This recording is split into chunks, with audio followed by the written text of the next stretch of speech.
Welcome in, everybody. Happy Memorial Day. Hope everyone's well. Man, I just got the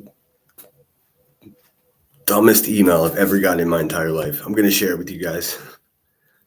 To the person who sent me this email, I'm going to explain something to you really quickly. Obviously,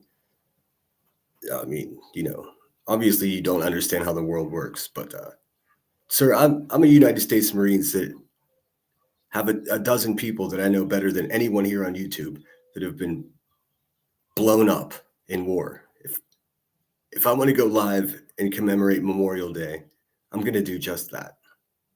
What if a Marine can't go live on Memorial Day and talk about the friends that he's lost, then this country's got a far bigger problem than I even thought myself. So enjoy the intro. Fuck these people, man, I swear to God.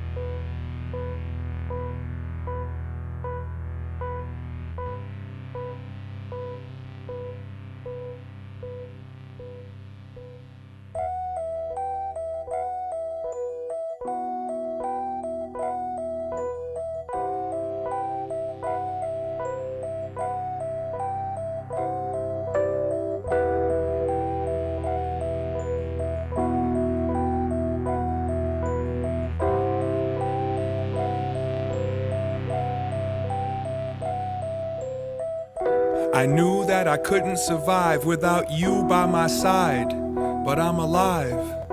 I thought that it was more than a tattoo. Try not to get caught in the classroom.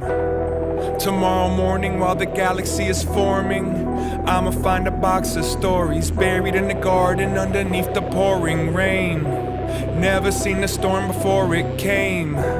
Find the strength to forgive my jinx. Swim the length of the kitchen sink. Freedom of speech don't mean what you think. Hold that thought, I'm about to close the ink. Y'all know I never gave a frozen shit. I'm just trying to keep my head above the hopelessness. They wanna blow some kisses at the showmanship until they poking at your legacy with broken sticks. Yeah, I think I'm going down. Don't know what to do. I'ma drown with you. With you, yeah. Yeah, I think I'm going down. Don't know what to do. I'ma drown with you. With you, yeah. Here we go.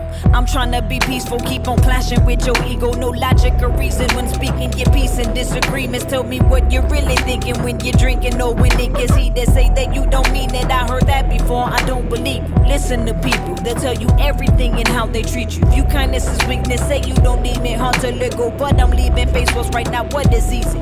Give the very least, that's exactly what you receive. What you see is a reflection of what you think and perceive. Don't make a promise you can't keep, or keep what needs to be released. Repeat the things that you should change. Your hands ain't clean, can't point the blame. No, you can't stay, you can't just take, reciprocate, make an exchange. I'm lighting sage to cleanse the space, getting that bad energy up off of me, replaced with inner peace. Fools go you so exposed enemies with false identities. You're no friend to me, so don't pretend to be. yeah, I think I'm going down. Don't know what to do.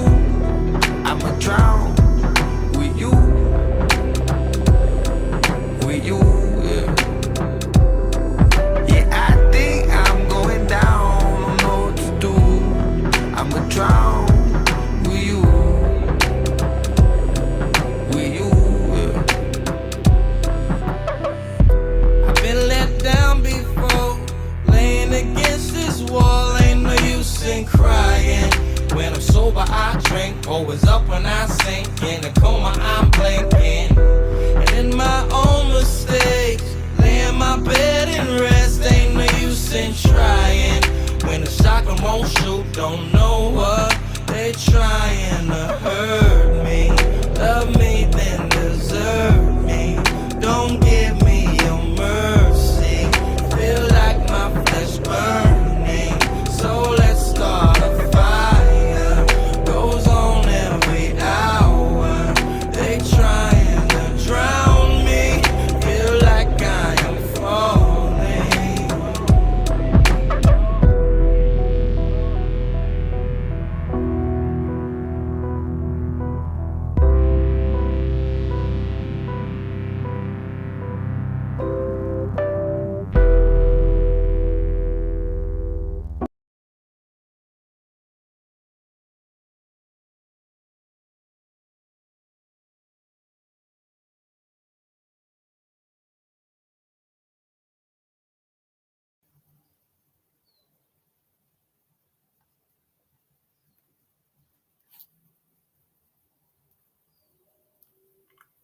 So how's everyone feeling out there?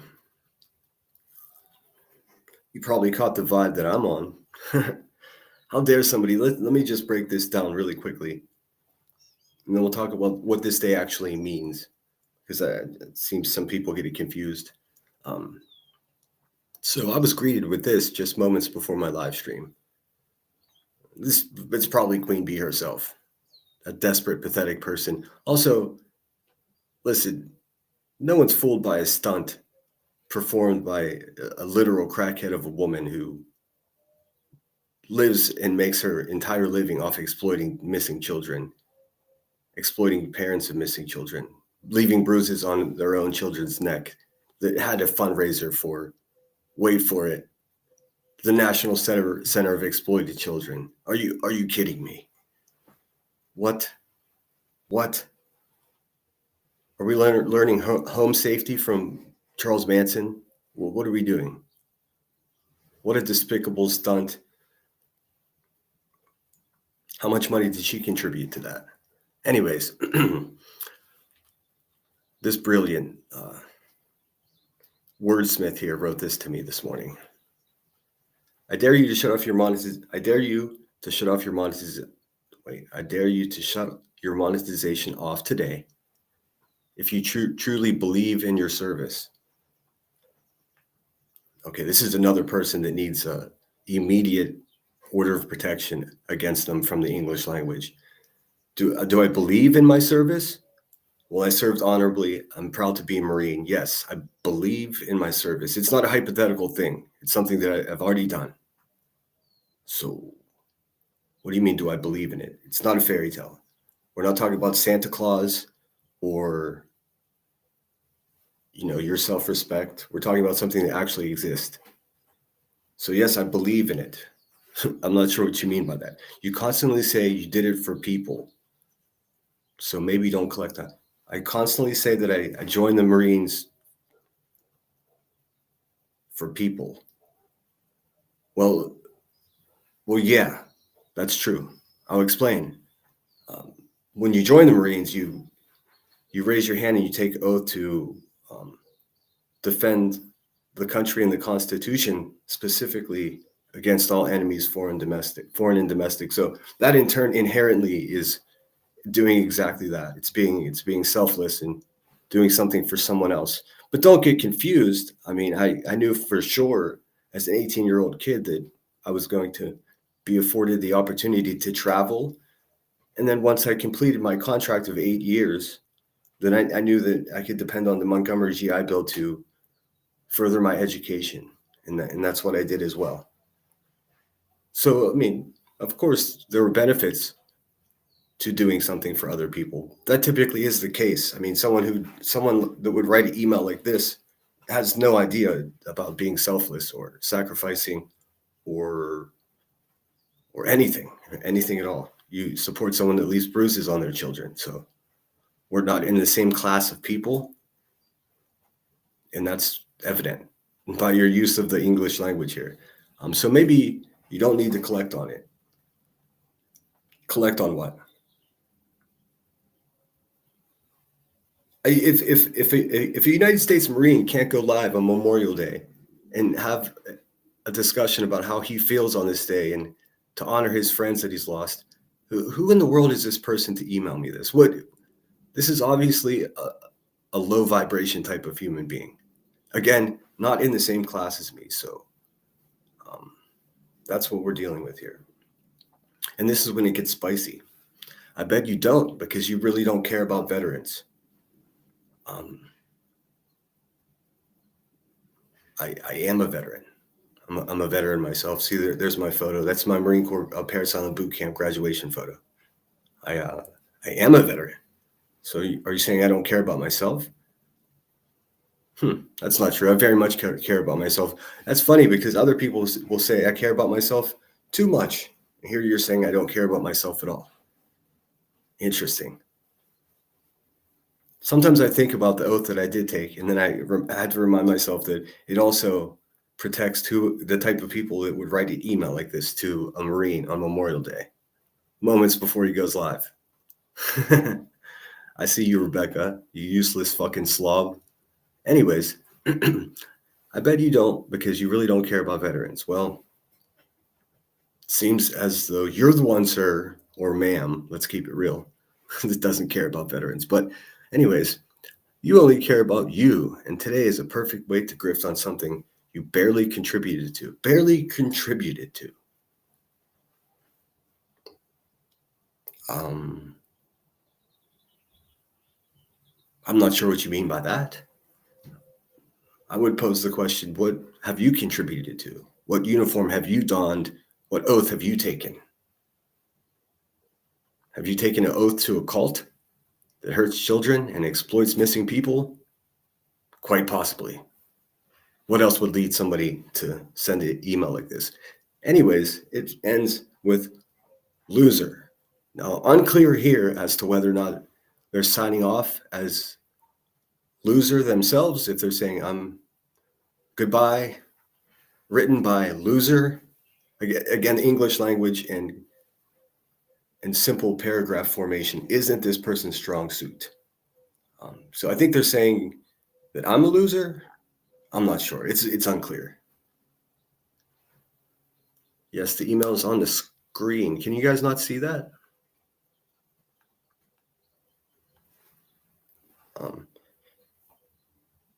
Anyway, 61 of us in here. Hit that thumbs up. Let me get rid of this off. Yes, I got this just moments before I went live. What a disgrace. Well, what kind of fucking Nazi commie shit is going on here that somebody would send this to me before I go live? But yeah, I defiantly left my monetization on. They can eat a whole fat bag of dicks. Again, another person who didn't love them in a formative time of their life. Not my fucking problem. These people are walking around YouTube like a fucking open wound, just bleeding on everybody. They're not my fucking problem.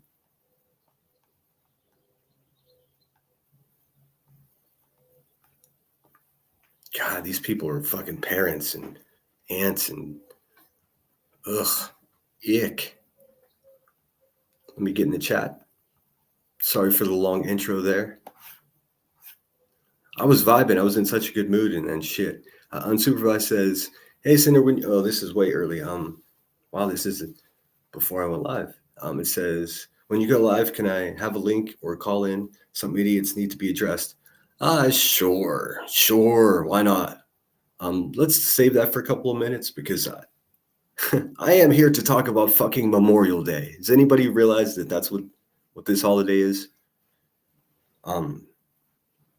No, just me. Okay, cool. Well, I'm going to do it anyways. I'm going to go ahead and do that. What's up, Remy?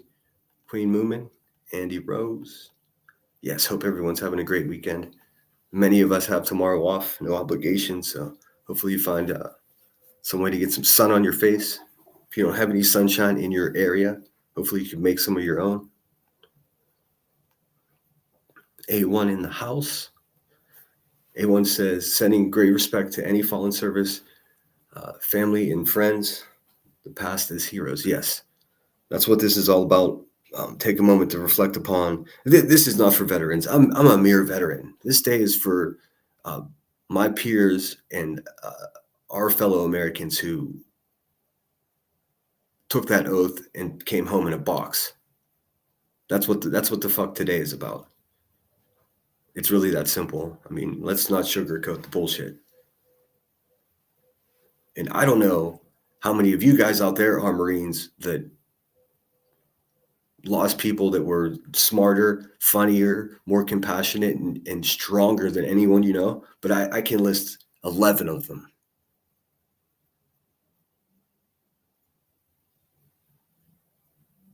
What are we talking about? I mean, what are we doing here?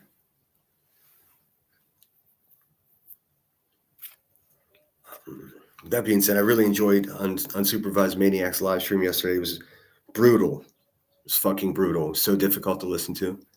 And I got to be honest, hearing my voice mixed in there with those stories is revolting. Disgusting. I hated it. That's fine.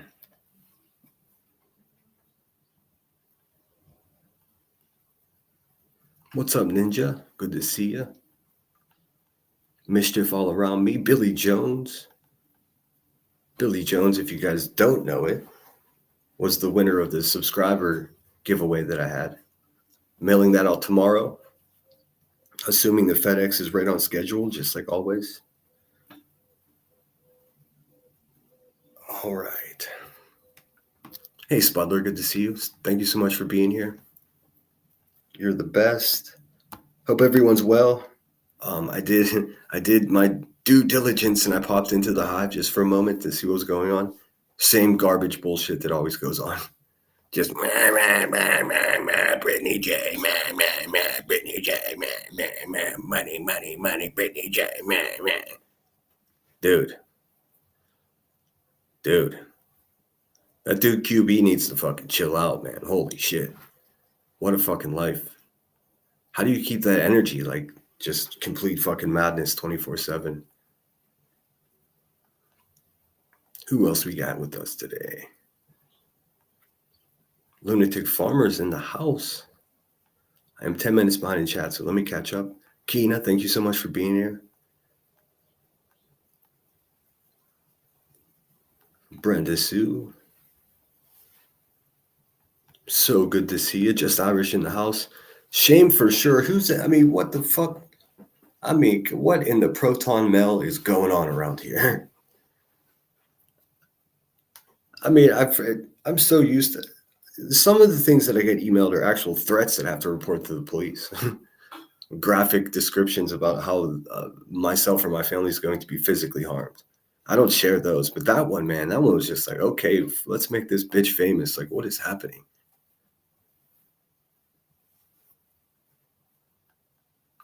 They're pathetic. What's up, Ronnie B? Thanks so much for being here. Yes. If you do nothing else to commemorate the fallen soldiers, then light a candle tonight once the sun goes down. And just give a minute to think about it, man. I'm such an analytics person that when I start looking at the numbers of just what war cost our country, it's fucking mind-boggling. It's just Amber E in the house. Sorry if I missed anybody. Cathwell's UK, what's going on? Boston supports Lana in the house. What's up? Remy says, okay, so Memorial Day is, for those unaware, is a day to honor those who have given the ultimate sacrifice. Veterans Day is for all vets. Sinners obviously alive and well. Well, I'm alive. Am I really, are any of us well? Yes, that's exactly right, Remy. And people often get that confused. And, you know, it's a difficult thing to correct someone on, because typically people are just like, oh, you know, thank you for your service. They see all the flags up around the neighborhood. And it's never a bad thing to tell a veteran, thank you for your service. It might better serve you to say, hey, how are you doing? But I mean, thank you for your service is always kind to hear. You know.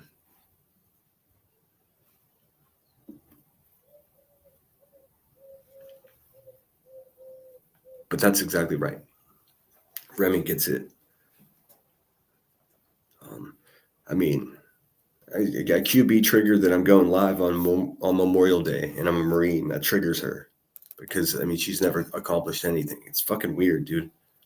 What is she going to do on the 4th of July or on Veterans Day? Oh, fuck.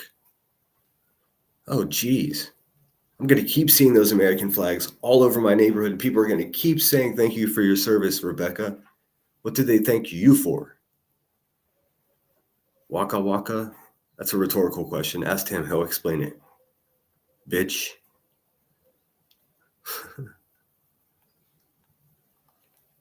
Just how I said, Robert Lindemann, thank you for your service. We miss you. I'm sorry if I screwed that last name up, Just Irish.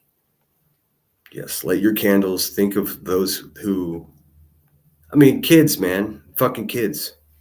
When I was 18, I was a kid. I had no idea what I was doing. I was already a Marine. just sitting there ready for all of you guys to decide how I'll be utilized as a tool to defend our Constitution. Whether that means go to Iraq or Afghanistan or sit in the barracks in Okinawa. Just sitting there ready, waiting for you guys to decide how violent you want to be with the world. It's a fucking precarious situation to be in, I'll tell you that. Especially whenever you don't know fuck all about politics or understand exactly why anything is happening as a kid in 18, 19. I was in boot camp with kids from the South that have never drinking water. They don't know how to drink water. It was fucking Kool-Aid or sweet tea, and that's it.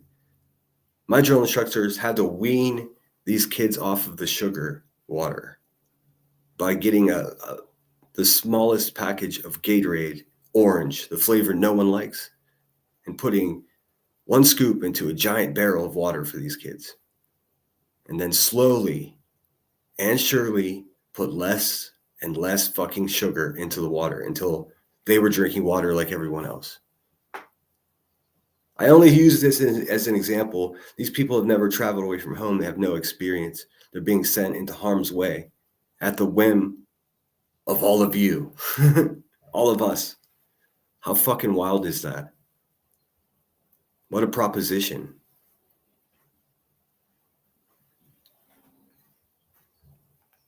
Spudler says the last few days have felt really staged, in my opinion. Oh, yes. I mean, if someone who has court on June 11th for hurting children is having a fundraiser to protect children from being hurt, fucking pay attention.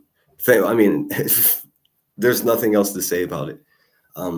With that being said, fuck yeah, I understand they raised like $6,000. Good. Way too little, way too late. I mean, what are we talking about here? Is she up for the Nobel Peace Prize? Well, so is the guy who fucking designed the nuclear bomb. So what are we saying? You're not going to bamboozle me with a fucking fundraiser. I can't stand nonsense at all. We all know that, but I understand she was able to do a fundraiser and not have any of the drama. Fucking imagine that. So it's possible. Not for Rebecca, though. It's too late, bitch. We already know exactly who you are. You could weasel around. You could do whatever you want. We already know. Good luck in court. I hope you adhere by the CPS's orders and take those parenting classes and get your fucking life together. Continue doing the fundraisers, though, because, I mean, who in their right mind is against a fundraiser? You know that, right? Sloppiest little pig of a politician on these YouTube streets, bitch. I see straight through you. Like you're transparent.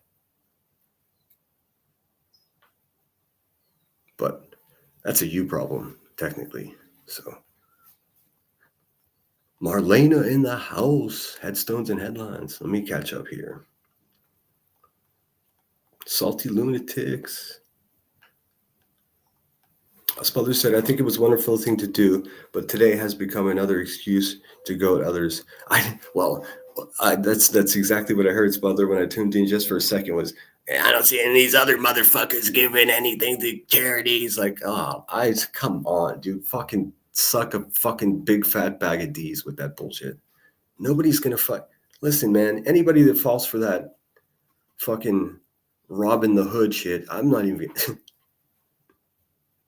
I just can't, dude. I just can't. Oh, Emmy, you caught that too. That's fucking hilarious.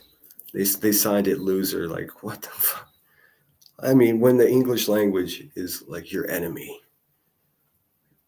Like, I commit typos nonstop. And I'll even just complete a whole nonsensical sentence on my community wall. But that's because I'm in a hurry and I don't second guess myself. Sometimes I don't have my glasses and I'm like, fuck it, they'll get it.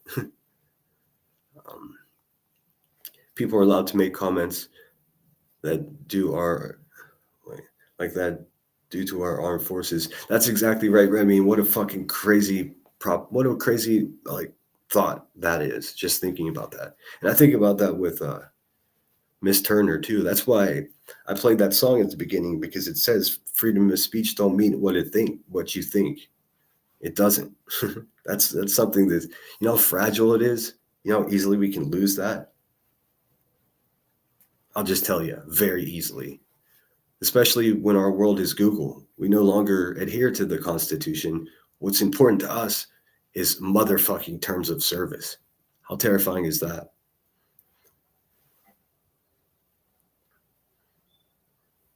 Go ahead and try to find somebody to build you a fucking cabinet. Be pretty hard pressed, but you can find 500 people to show you how to code or how to run a YouTube channel. We're in trouble here. We're in trouble when a Marine can't go live on Memorial Day without being accused of grifting. I mean, I was going to fucking go live on Monday anyways. What are we doing?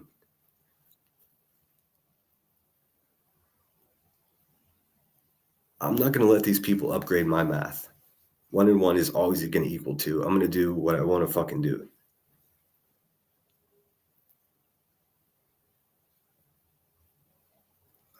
Thank you, Bowser, for the cash app. It says new game. All right, I'm down, Bowser. Let's go. All right, back in chat here. Boom, boom. Hey, Yvette, thanks so much for being here. I think I said hello to Kina. Sorry if I'm not saying hello. Scum of the earth. I mean, for real. What the fuck are we doing?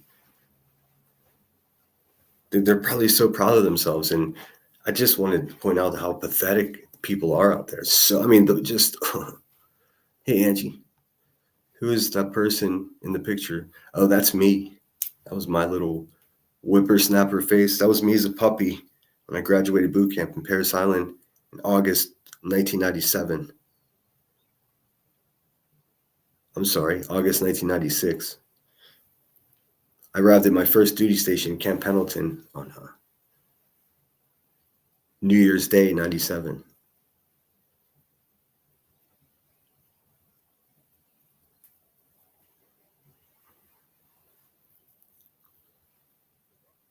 Whoever sent that email has real fucking problems. Like, I mean, what an insane thing. I mean, I didn't watch too much of The Hive today. Did they do anything to honor the fallen soldiers? I didn't see that.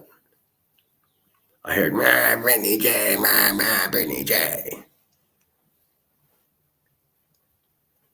Well, I'm not sure what to do here. Unsupervised said that she wanted to come up or call in, but I don't see her anymore. Did she leave? I mean, it's possible she... but I'm so far behind in chat that I could just be missing it. I typically like to have greet everybody before I...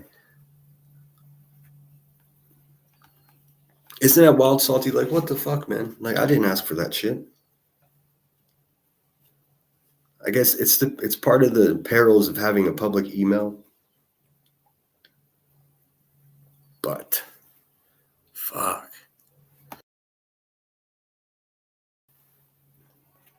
I mean, the whole thing was wrong. It's like, if you even believe in your military, so I read that. I was like, believe in it? We're not talking about the fucking land before time. Believe? What do you mean, believe in it? What the fuck? Dude, I've got a whole chest full of photographs. I've got fucking Japanese soldiers' uniforms. I've got a bottle of sake from Japan. I've got swords. I mean, what the fuck are we talking about? Believe in it. Of course I believe in it. I've got all my uniforms still. What the fuck? Believe in it? What do you believe in? The fuck? I mean, each time that it gets weird, it seems like it's just going to get weirder. and a big part of me is here for it because I can just point it out and be like, what are we witnessing here? Are we witnessing a woman that exploits missing children having a fundraiser for, wait for it, missing children? What in the fucking Twilight Zone is occurring here? Are we going to attend like The Son of Sam's like personal safety course next. What are we doing? What?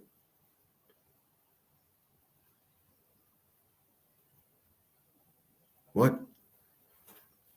Are we gonna like? Are we all gonna attend P Diddy's etiquette class?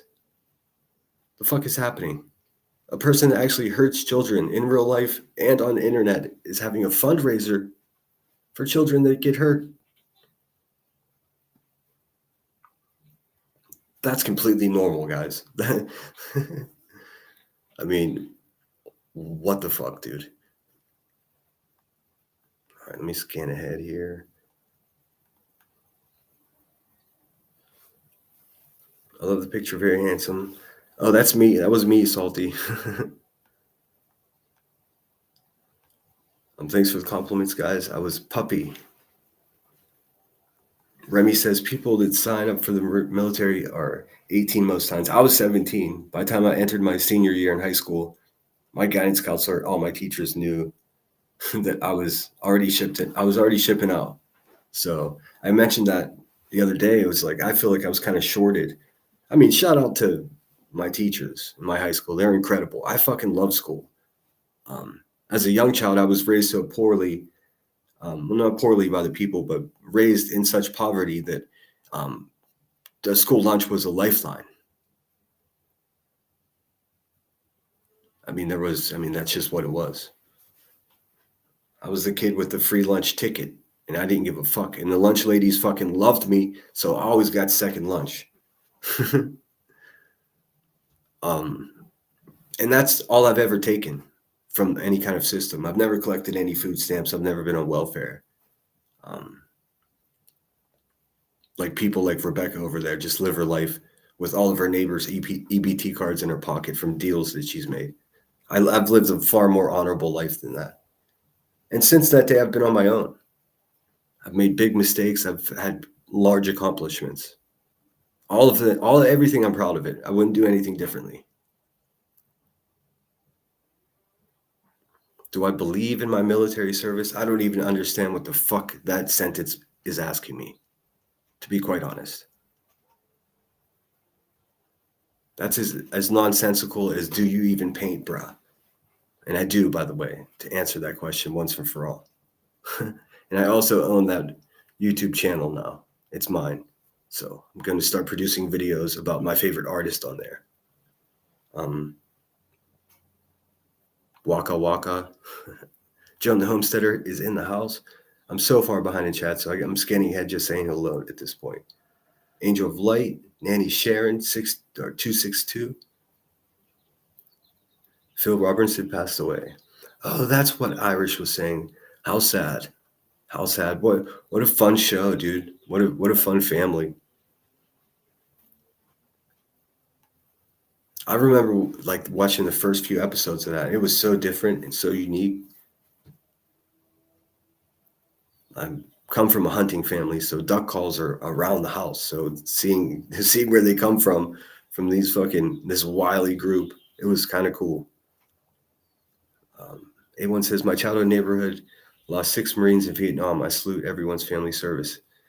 Yeah, let's not forget when the troops came back from Vietnam, the troops that didn't even want to go, they didn't even sign up. They were forced to go. They were spit upon when they returned by people like the Hive. Like people that would send an email like that to a Marine on Memorial Day. You know what I do on Memorial Day morning? I get up and I have a list of names, 11 of them, and I call mothers and fathers of friends of mine that are no longer with us because they died in war. They were blown up. A couple of them are no longer with us at their own hand. Still a casualty of war, if you ask me.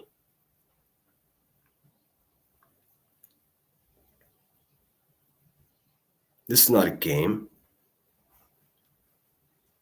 I'm not here to beg for money. I'm here to tell you how I feel about this day. If you don't want to hear it, that's fine. That's cool. There's someone growling about Brittany J somewhere, I guarantee you. Maybe that's a better space for you. The fuck? Oh yes, Emmy's very excited about her summer vacation coming up. The luxuries of a school teacher. I don't think school teachers should have to pay income tax. I think that's crazy that they do. What's a more important job than forming the fucking minds of tomorrow's adults? Nothing. Nothing, especially when we have so many terrible parents in this world. Like I was saying, for me, my teachers were last line of defense. Vital part of existence for this country. Having to buy their own pens and pencils and shit because we can't pay them enough. The fuck?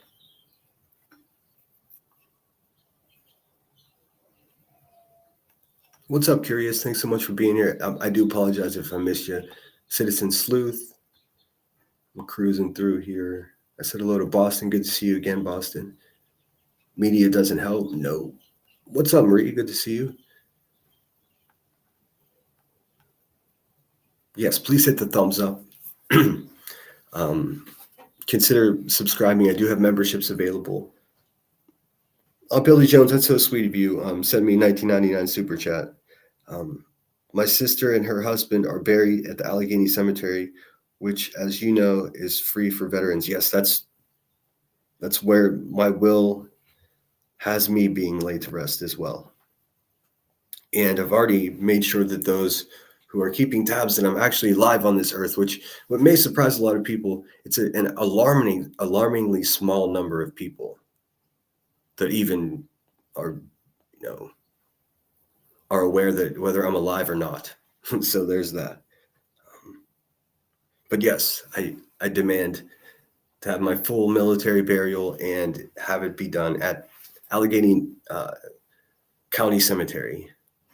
The best cemetery. I mean, who doesn't want to be buried in the same cemetery as Fred Rogers? Let's keep it real. I mean, if you don't know it, I am from Mr. Rogers' neighborhood. Literally.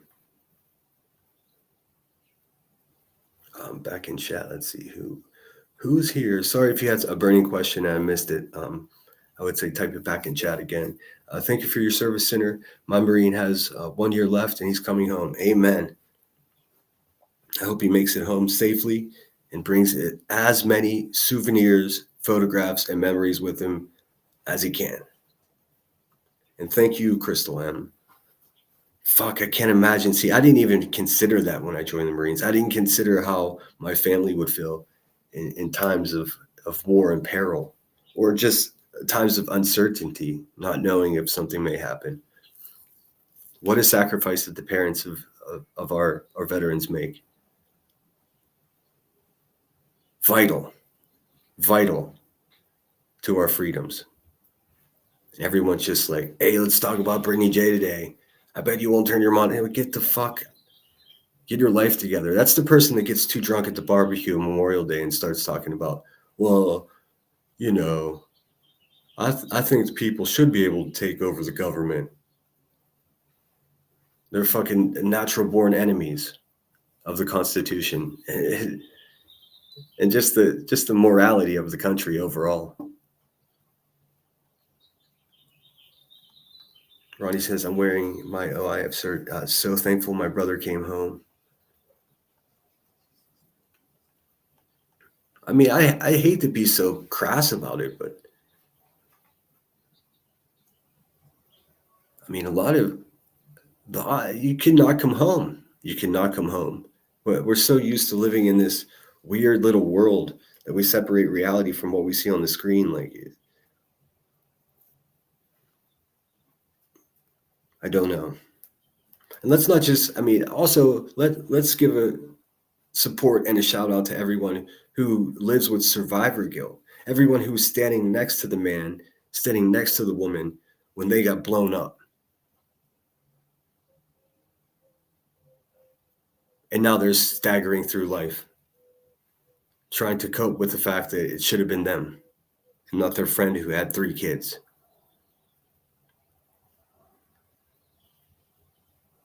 That's what today is for.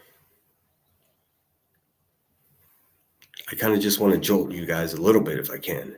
That's what this is about, man. That's what this day is about. Hot dogs are great. Everybody loves a fucking barbecue steak. But you can do that any day. Today's to burn a candle.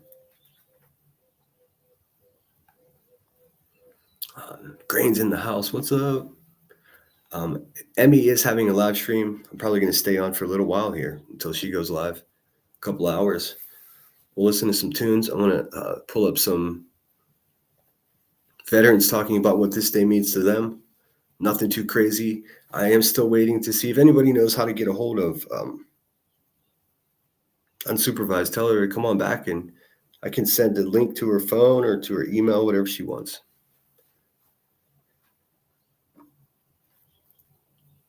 Even through technical difficulties, yes, that she had a little bit there, Unsupervised still had one of the most important live streams that I've seen on YouTube in the last 6 months, and it still is so grossly underviewed that it makes me disappointed in all of us.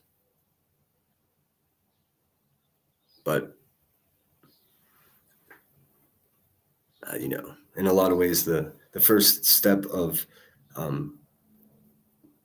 clinging to like sanity is to manage expectations, especially here on YouTube, because people will absolutely, keep investing in something that breaks so easily, like people. Anyways, Blue Lazaru's in the house. Good to see you. Coco Pop 627, Salty GG, don't give a fuck. So good to see all of you. Please hit that thumbs up. Apple's in the house. So good to see you, Apple. I'm just cruising through here. I'm so always behind in chat. Sort of my brand. Billy Jones coming through with the 1999 super chat that says, my sister and husband are buried at Allegheny Cemetery, which, as you know, is free for veterans. What a great way to honor them. I know, it's incredible. And what an incredibly beautiful cemetery. Like, holy shit. There's a pyramid up there, you guys. Actual fucking pyramid with a couple Sphinx statues and everything. I used to work right there in Lawrenceville. So on my lunch breaks, I would cruise over to the cemetery, Billy, and I would hang out there. Sit with the stone angels and have my pastrami. It was a whole vibe. There's always people walking their dogs in there. It's here. Let me show you I'll show you guys what the cemetery looks like.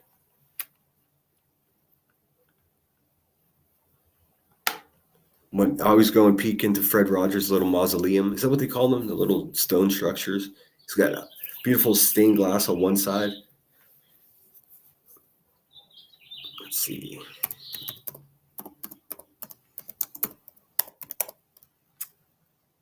God, I miss Pittsburgh. Let's see here. Maybe I can find a video on YouTube that won't get me canceled in watching. Let's see. Let's give it the old look-see. We'll give the old college try.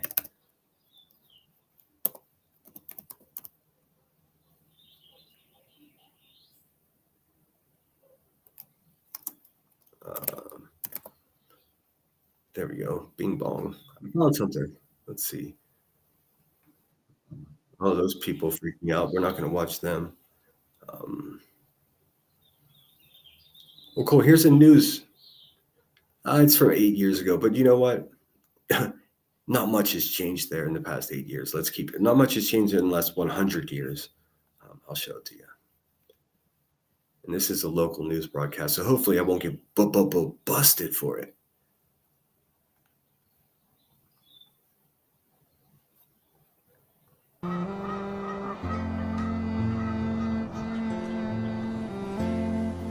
This is the grave of Cal Rogers, a true aviation pioneer. He was the first person to buy an airplane. He bought that airplane from the Wright brothers. He entered an air race in 1911 to try to be the first person to fly coast to coast. He actually succeeded, flying from New York, Long Island, to Long Beach, California. Ironically, he died in a plane crash early 1912 after he had reached Pasadena, California. His restored air. I always volunteer, Nanny Sharon, to take care and take part in military burials. Whenever I travel, there's ways to register with veteran groups to let them know that you're available for that. Oftentimes just, purely ceremonial for the family. Yeah, it's an incredible way to honor a soldier. And it's the absolute bare minimum that can be offered to the families. I mean, could you imagine? Some of these parents are profoundly anti-war, but they respect their child's wishes, and then it's such a complicated thing that sometimes you just have to shut up and light a candle. What we're looking at now, for those of you that just came in, we're looking at my local cemetery, the Allegheny Cemetery. I went to a dark place, but this is where I want to be buried. Aircraft, the Vin Fizz Flyer, was hanging at the Smithsonian Air and Space Museum. The estate today covers a total area of about 305 acres. Every kid growing up in Lawrenceville knows about the famous Indian caves of Allegheny Cemetery. In truth, they really aren't Indian caves, but when you're 7 years old and your older brother tells you, go into that cave, come out at Arsenal Park, 7 blocks away, you tend to believe it. And when you really get up there and find out the caves, every one of them only goes in about 7-8 feet, you realize you've been suckered by your older brother. That's a life lesson. But in my case, I fell for it, hook, line, and sinker, but I have a younger brother. You know what I told him? I just accidentally gave up a Pittsburgh secret, man. Shit. Oops. This guy's not supposed to talk about the secrets, man. I went into one of these caves. I came out at Arsenal Park, 7 blocks away.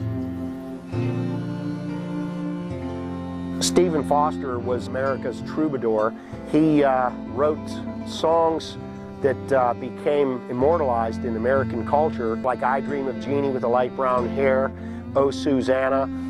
If you stop in our office and ask for the mayor's tour pamphlet, you'll get a map and a little write-up of 28 mayors of Pittsburgh buried at Allegheny Cemetery, and that map will lead you to this grave, Ebenezer Denny, who was Pittsburgh's first mayor. This was done this year in recognition of Pittsburgh's 250th anniversary. Ebenezer Denny, in addition to being our first mayor. Okay, who else is taking notes and just wrote down Ebenezer Denny, Pittsburgh's first mayor? Like, I tell you what, by this lunchtime tomorrow, I'm going to know all there is to know about Ebenezer. How fucking cool is that? Listen, you deserve some attention if your name is Ebenezer just on that alone. Fucking-nezer. Wow. Mayor was also a soldier of the Revolution.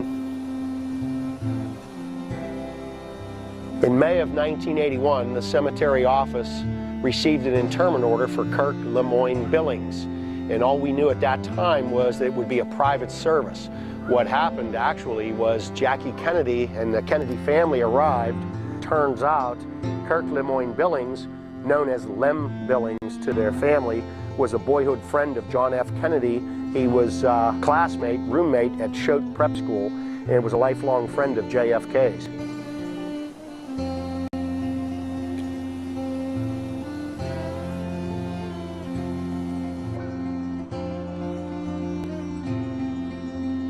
We're at the grave of Alexander Hayes. He was a brigadier general during the Civil War.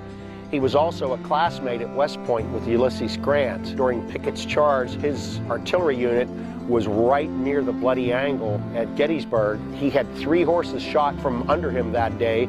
He survived that climactic battle of Gettysburg. Unfortunately, he died a year later at the Battle of the Wilderness. I mean, you should see some of the headstones. He's not showing any of the, the sculpturesque, like, angels. There's angels sitting upon tombstones there that are made of just solid stone. So rad, so fucking rad. And also some of the best sandwich shops, within a walking distance of it. It's one of the coolest places on earth. Oh my God, Angel of Light, that's so generous of you. I see you guys gifted 10 memberships. I'll play you something once I finish up with this. always so friggin' generous to my channel. I appreciate you. If you did receive one of those memberships, please, thank Angel of Light. Also, I had so much success with the giveaway, and I'm so happy it ended up with 2 people that actually wanted this stuff. I was so stressed out, but I'm already plotting the next giveaway. I mean, I've got some cool things in mind. So thanks so much, Angel of Light. You are an incredible supporter of the channel, and I can't appreciate you more. In Virginia, and the cylinders you see around the lot are actually surplus artillery pieces from the Civil War. When U.S. Grant was president, years later, he happened to be in Pittsburgh, and when he heard that his old friend Hayes was buried here, he made a trip, and the legend is that he leaned against one of the cannons, took a seat, and smoked a cigar and had a moment of silence for his old friend Alexander Hayes. Thanks for stopping in, Ronnie B. Hope you have a great day. As always, your support is appreciated so much.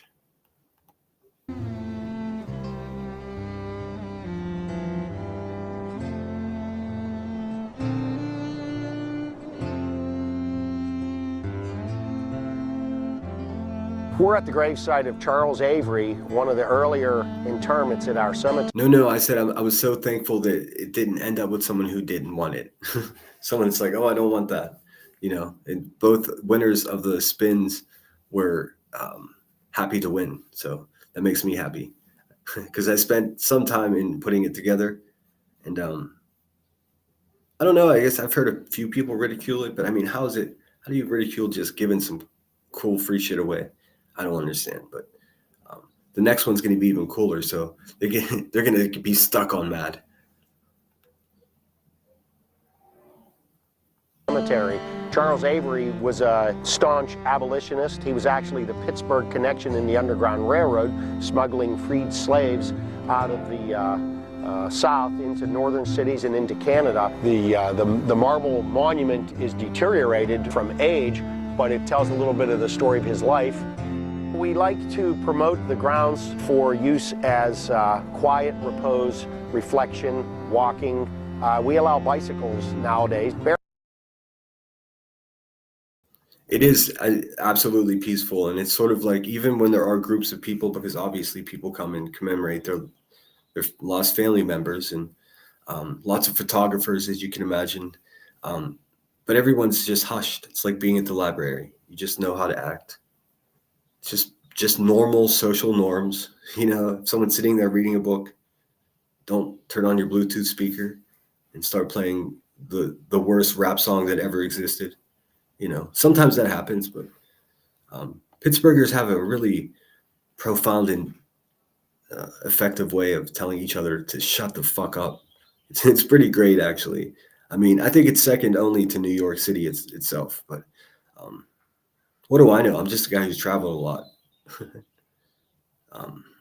Boston has it too. Boston's got that same cut, but not quite like Pittsburgh. Because Pittsburgh will read a book about how to tell you to shut the fuck up, and then just wait for the right opportunity to tell you to shut the fuck up. That's how I describe my city.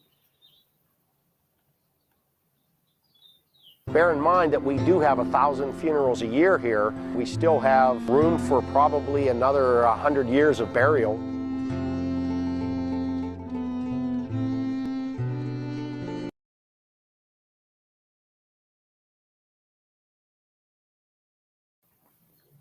Yeah, so he didn't show a lot of it, but it's still cool. You get the idea.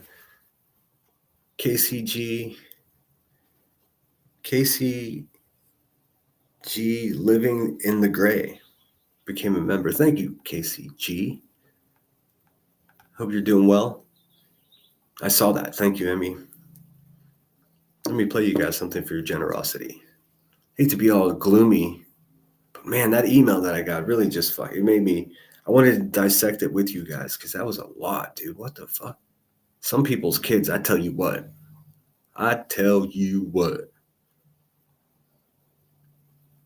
Here's a fun little song about not backing down.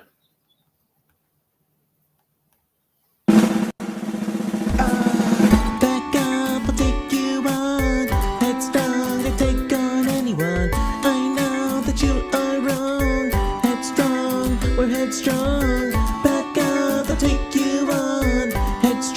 to take on anyone. I know that you are wrong and this is not where you belong.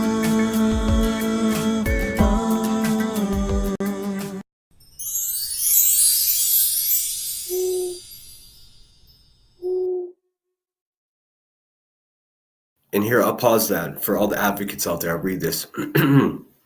May we stand tall together in the face of those forces, here and elsewhere, that seek to hurt people, like Rebecca and the Hive, and Kluma Sloppy, and those other fiends of the night. It's our duty to ensure that as few people on Earth are hurt as possible. What's complicated?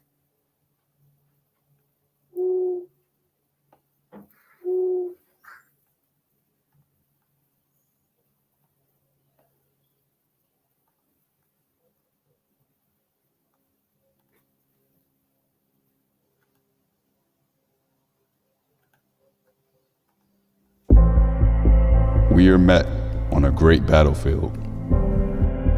We have come to dedicate a portion of that field as a final resting place for those who here gave their lives, that that nation might live.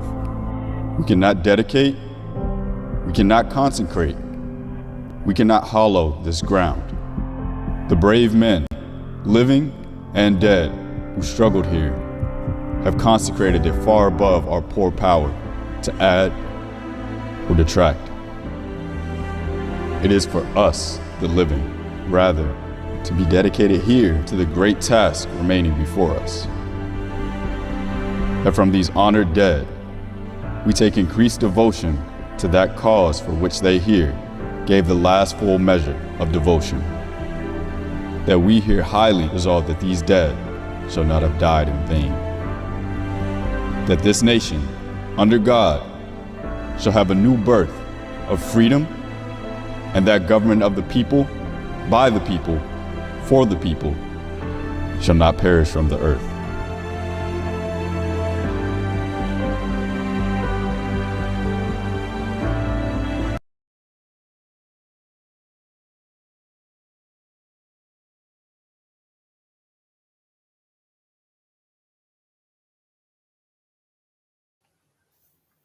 Do you guys get it? Do you understand what it's about? So whereas this is not my day. I'm merely a Marine who's alive. My heart still beats in my chest strongly. My parents, a phone call away. People that love me all around. This day is not for me. This day is for the parents that are mourning their children who aren't here. Their brothers, their sisters. I know they say men, men, men. But in the old way of writing, men meant all of us, men and women. So just to be clear, many women have sacrificed themselves for our Constitution, our rights to sit here and say whatever the fuck we want. Shit, we can go out to the street corner and get a bullhorn and say whatever the fuck we want. We're messy. We're a messy country, man. But there's certain things that we have to adhere to, respecting.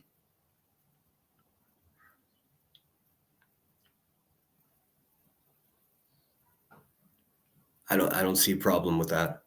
If we've slipped into this quasi reality that a Marine can't go live on Memorial Day and reflect upon friends that he's lost, then what are we doing?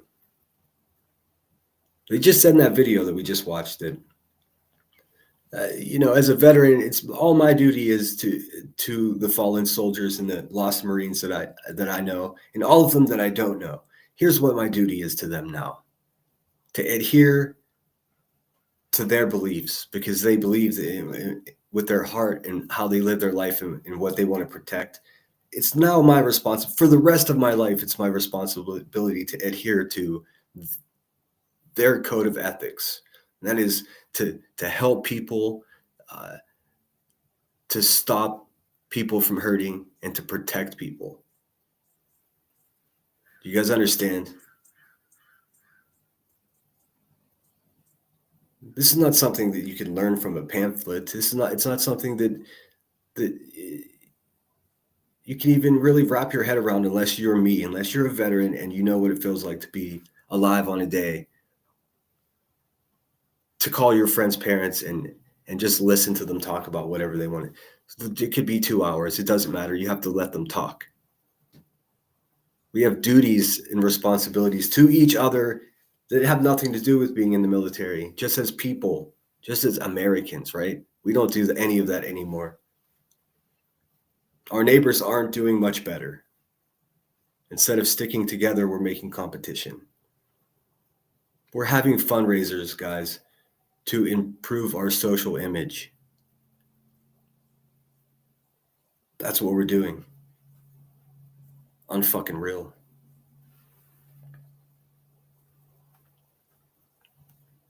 I do want to wait around for, well, I guess Unsupervised isn't coming up.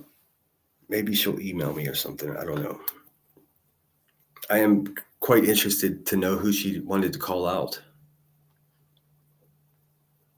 Reality says, God grant me the serenity to accept the things I cannot change, the courage to change the things I can, and the wisdom to know the difference. Boy, we know that's a tough proposition, huh? Reality, especially nowadays. Look, Keith is in the house, one of the most positive men on YouTube. So good to see you, Keith. Thanks for popping in with your positivity, dude. It's appreciated more than you'd ever fucking know. Keith says, shout out to you and everyone in Chat Center. Thank you for your service. Hope you're having a good Memorial Day. Keep letting your light shine and be blessed. Likewise, I hope you stay blessed yourself, Keith, and keep letting that your light is bright, my friend. Pushing up daisies in the house. Hello, Center in chat, finally catching live. Awesome. So happy to have you. Says, thank you, Center, for honoring our military brothers and sisters and serving. Yes, and thanks for being here. I did use an old Civil War photo just because I've been nerding out, or on my thumbnail I did, because I've been nerding out on the Civil War. So much I didn't know. It's just fucking... When I get hooked on something, that rabbit hole is as deep as I want it to be. Yeah. Let's see. Let me look at chat. Nanny says, my heart goes out to the families of the MIAs too. My stepdad's niece's husband was MIA in Vietnam. She was pregnant at the time. Oh my God. Yes, I know. Directly leaving the military, again, I very selfishly just got out of there and went straight to college. But I was recruited and did some screening for an organization that specifically all they do is go to Vietnam, and they own an office building and an apartment building where they just have volunteers going, and they just fly helicopters deep, still to this day, deep into the jungles of Vietnam, looking for any veterans that might want to still come home. I mean, that's a fucking thing that happens, man, if you can wrap your head around that. Most times they find guys, oftentimes they were deserters in time of war, which the government is no longer forcing charges upon these men for desertion because of the circumstance of the draft. I mean, it's insane. But the fact is, some of these guys just bounced, left their unit, and found a wife and built a fucking hut in the woods, and have been there ever since. They have a shit ton of benefits awaiting them if they would just go register with the government, but they're just like, nope, you guys sent me to a slaughterhouse to be slaughtered. Why the fuck would I come back there? Sorry to be graphic.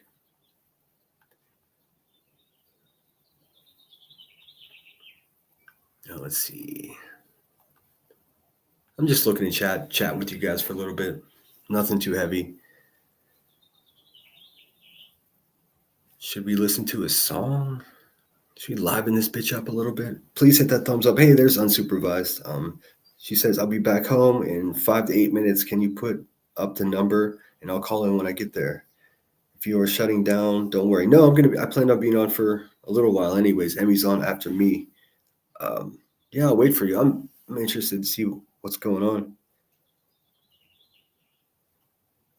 I admittedly, I have no commentary on whatever QB was talking about this morning.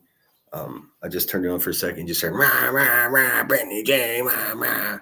I did catch her saying like, none of you motherfucking cocksucking motherfuckers are gonna motherfucking raise any money on charity. She's already doing the gratuitous self love. How much money did she donate? Probably fucking zero. I mean, she probably hates that money didn't go to her. Oh, cool. Unsupervised says I'm. Wait, let me see. Here, see the first comment.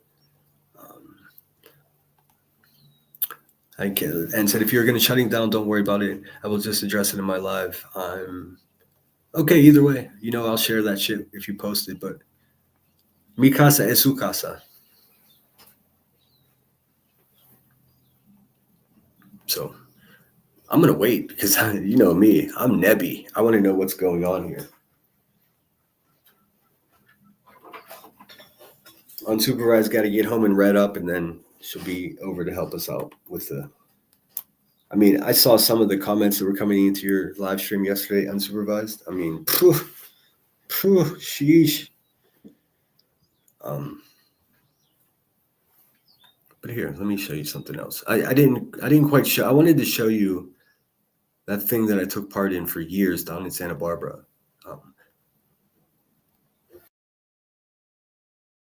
I realize now that the example that I showed wasn't so great. So bear with me for a second. Let me see if I can find a better one.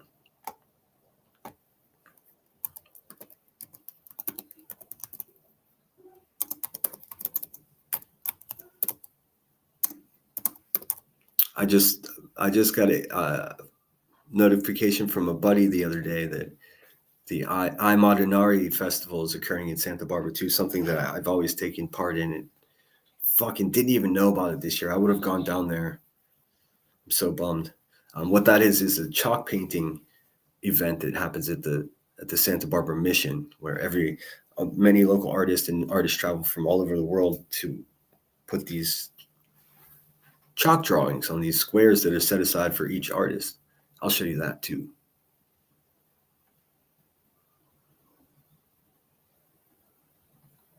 What I'm showing you now is a thing called Arlington West. It was a gentleman in Santa Barbara, and he traveled with it. He took it down to LA as well, Santa Monica. And every Sunday morning, he would set up crosses, one for each U.S. service member that lost their lives. Towards the end of his project, it was over 3,000 crosses. Well, actually, that's untrue. I mentioned yesterday, it was one cross per fallen service member, but then they were only allotted so much space, so we had to paint some of the white crosses red, and those red crosses signified 10 service members lost, 10 families missing their son, 10 sisters missing their brother. So each Sunday morning, it was more humbling than the one before. The best one I can find is the example of him when he traveled down to Santa Monica, so I'll show you that.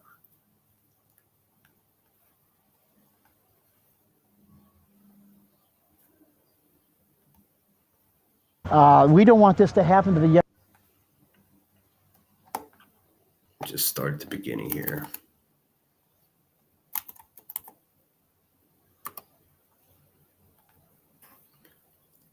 There we go. There we go.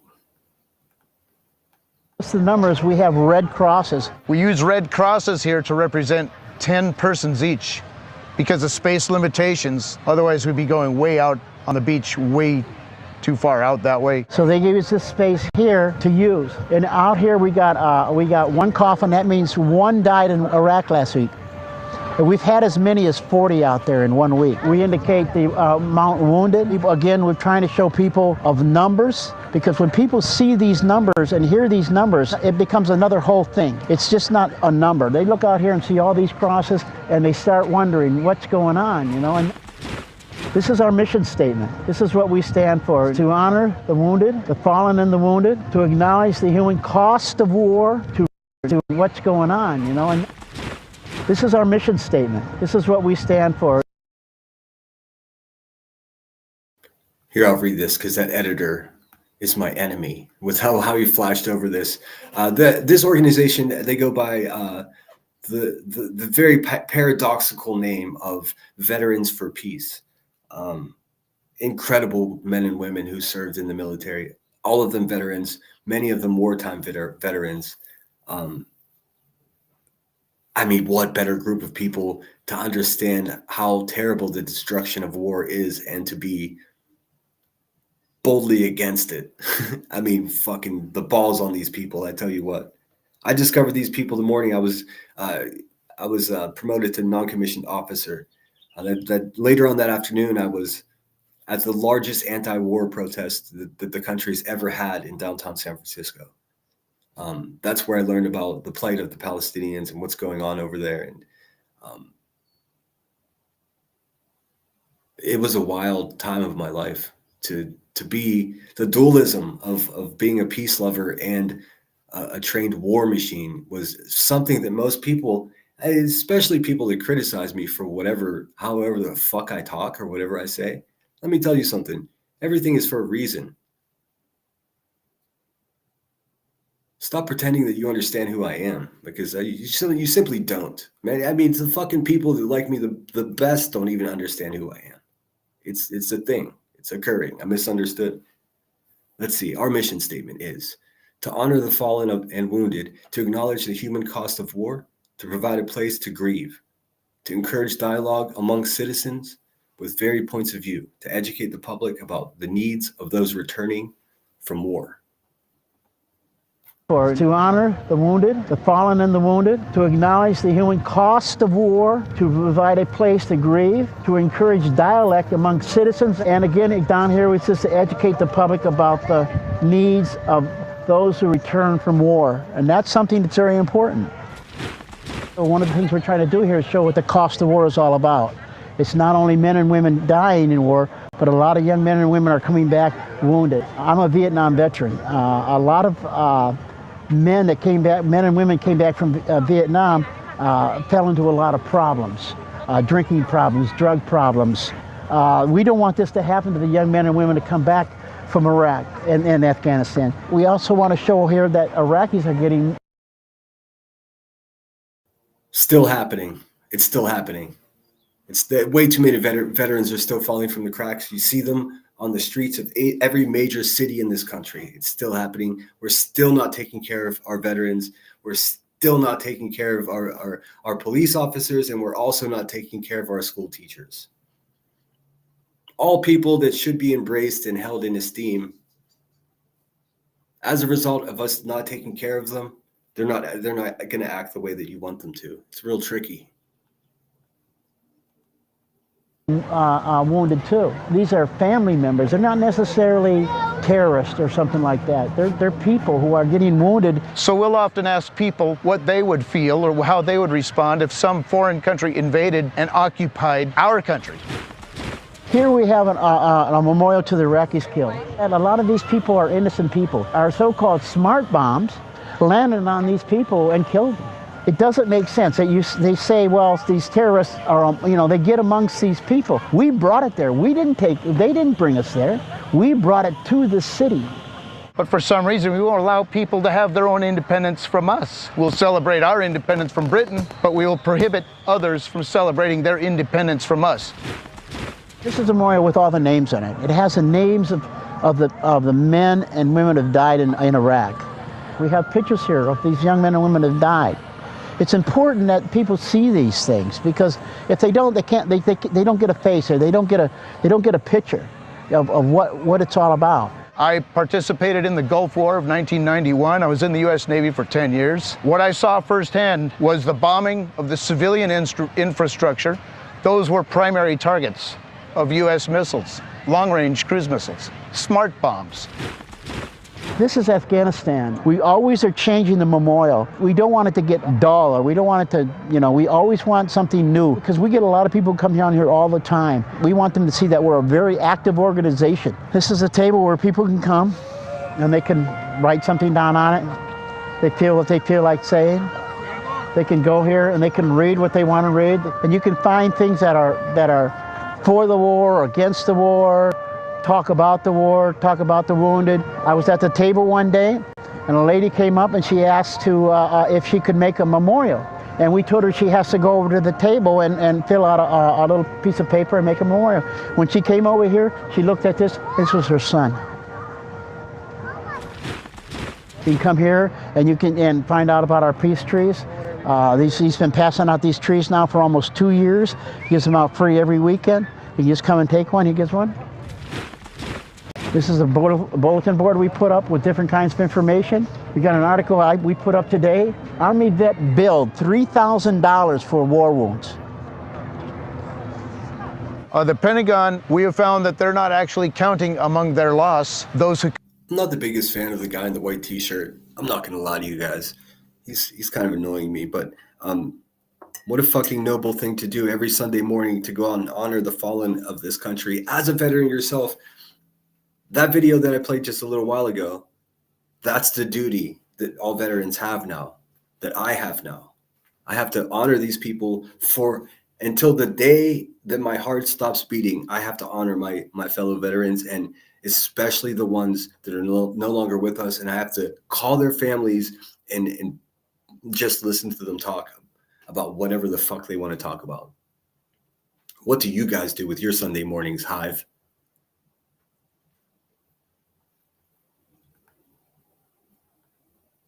Fucking fundraiser. Gotta be kidding me, dude. I can't wait till I can have a fundraiser, so please make sure you're subscribed to the channel. to commit suicide after they come back home. In January of this month, there were more deaths from suicide in Iraq and Afghanistan than there were deaths by military action. Our government's saying, well, everything's going so well over there. You know, if it's going so well, why did we have 43 suicides? This is the table. We have a book here called, very interesting book called Addicted to War. So with all of this that I was learning about the U.S. foreign policies, I began to ask how many people have been killed. Put together by Joe Andreas. We armed and trained proxy militaries to fight these wars for us, because we are a capitalist country, first and foremost. The book is used in the San Francisco school districts. It is the interest of this country to make sure that capitalist interests are secured. Thing is, it looks like a comic book. You go back here in the back of the book, and all this information, where the information comes, it's referenced. And that markets are opened for those interests, that capital penetration and the security of that capital is assured. We can get it into schools for about $5 to $3 a copy. This is what we do on Memorial Weekend or some day or Veterans Day or. I see Unsupervised. Sorry, I don't know how long that comment was in chat. Just a minute. Okay, cool. I can put up the number, or I can email or send you the link if you'd like. Whatever's more convenient for you. I do want to hear exactly what you have to say, so let me send you the link. Assuming you're set up to do that. If not, I'll put the number up. Not to complicate it, but it sounds a lot better if you take the link. Or some holiday, and at night we'll have a candlelight vigil. This one was when we had probably about maybe 30 coffins here. Right after the surge, we really had a lot of problems. We were running into numbers like 30, 29, 40, 38, you know, big numbers, and that was weekly. So once again, Arlington West is a representation of the human cost of war. We set this up every Sunday, have been doing so for over 5 years. We use coffins to represent those killed within 1 week, and we don't intend to stop until troops come home. And even when the troops come home, then we have issues with veterans care issues that have to be addressed. So that's my little take on Arlington West.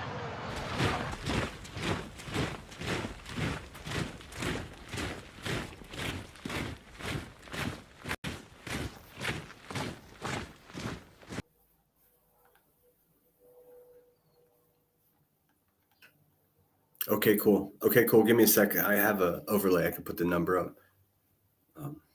Conveniently a local number to you. Let me see. Where is it at? So yes, that's Veterans for Peace. If you're against 19, 20-year-olds getting blown up. Maybe check them out. I don't know. Call me crazy.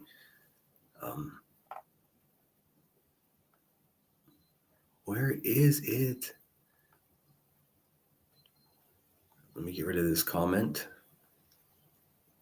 Hopefully y'all can see that. iMessage. Bing. There we go. Give me a ring. This is specifically and only for unsupervised maniacs. Seems we're going to switch gears a little bit.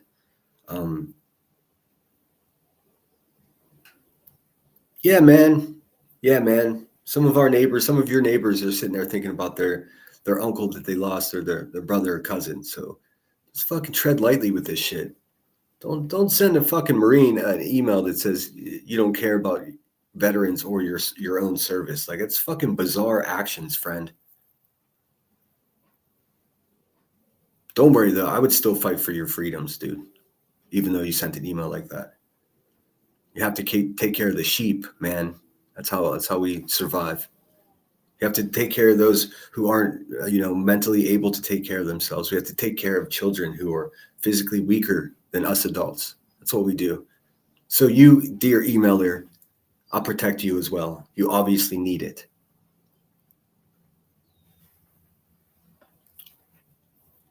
Yep, numbers on the screen. You can ring my bell. Ring my bell.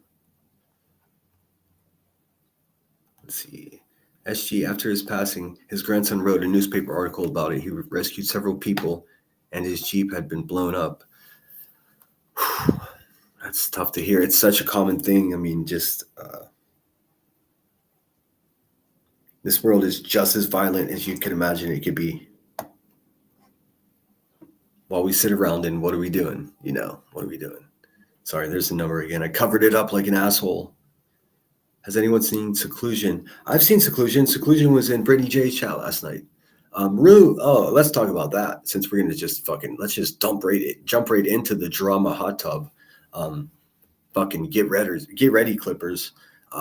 Some fucking scumbag woman doing the fucking Kansas City Shuffle, sniffing shit on live streams, started a rumor that I said Seclusion isn't really sick.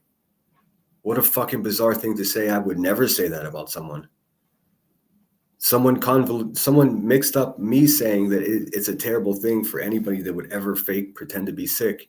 And they said I said that about Seclusion. I did not ever say that about Seclusion.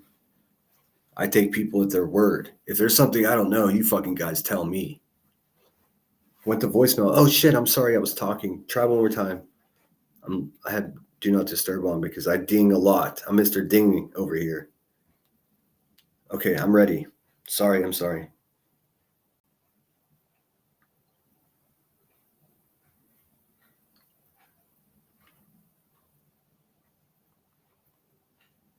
Dude, I could just call you.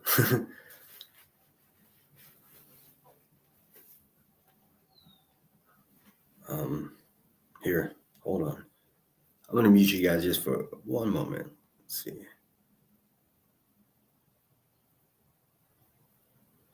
Can I do this?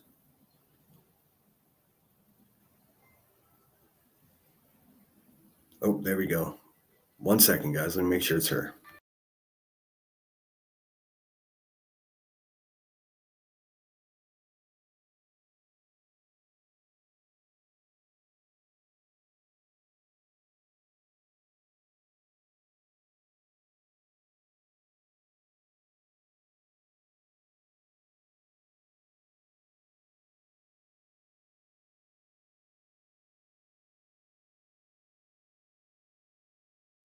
And without further ado, ladies and gentlemen, I present to you Unsupervised Maniacs, one of the best in the business. Hi, everybody. Thank you for your service, Center, and thank you to everybody who has lost a family member. Yes, I appreciate that. Okay, I'm gonna try to be nice. Oh, do what you got to do. Sometimes you can't be nice, Oh well. Let me just say this to you. Do you even paint bra? I don't know who you are, But your little comment about I'm scared of sinner, or I should be concerned about what sinner's going to do to my family. What the fuck? I haven't heard that. Oh yeah, it's in my comment section on my live stream. Exciting stuff. And I kindly told them to go fuck themselves. But sorry guys, sorry. It is astounding to me that people are making this about drama. You have to be kidding me. I know. When you do a SANE exam on a 3-year-old child whose vagina is torn, you can come for me. Until then, go fuck yourself. I am sick and tired of this. Those, I get it. People sometimes say things when they're upset, they're angry. I get it. Okay, 1 time, okay, cool. 2 times, 3 times, no. And everybody that is in Queen Bee's chat, when she says shit like that, needs to speak up. This is creating a rape culture that it's fucking funny. Or it's used to try to shame somebody because you don't like them. I am so fucking angry, I cannot believe that people think this is a fucking joke. I know. My 2 daughters, thank God. I'm going to cry. I'm so fucking mad. I work with victims every day. Horrifying things. Horrifying. I know and you do. You son of a bitches think this is about a beef. I don't do drama. Everybody knows that about me. I don't get involved because it's a waste of my time. But what you're not going to do is ever talk like that about a victim. My best friend was murdered by her husband that beat her for years. My brother was shot in the fucking head at a gas station for intervening in a domestic violence situation. I'm sorry. Take your time. Take your time. The floor is yours.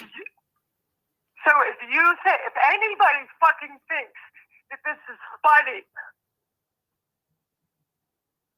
and it's cute, and it's almost, she was mad. Yeah? Saying shit like that makes people not come forward. People that need fucking help. I cannot believe that this is what this turned into. I can't.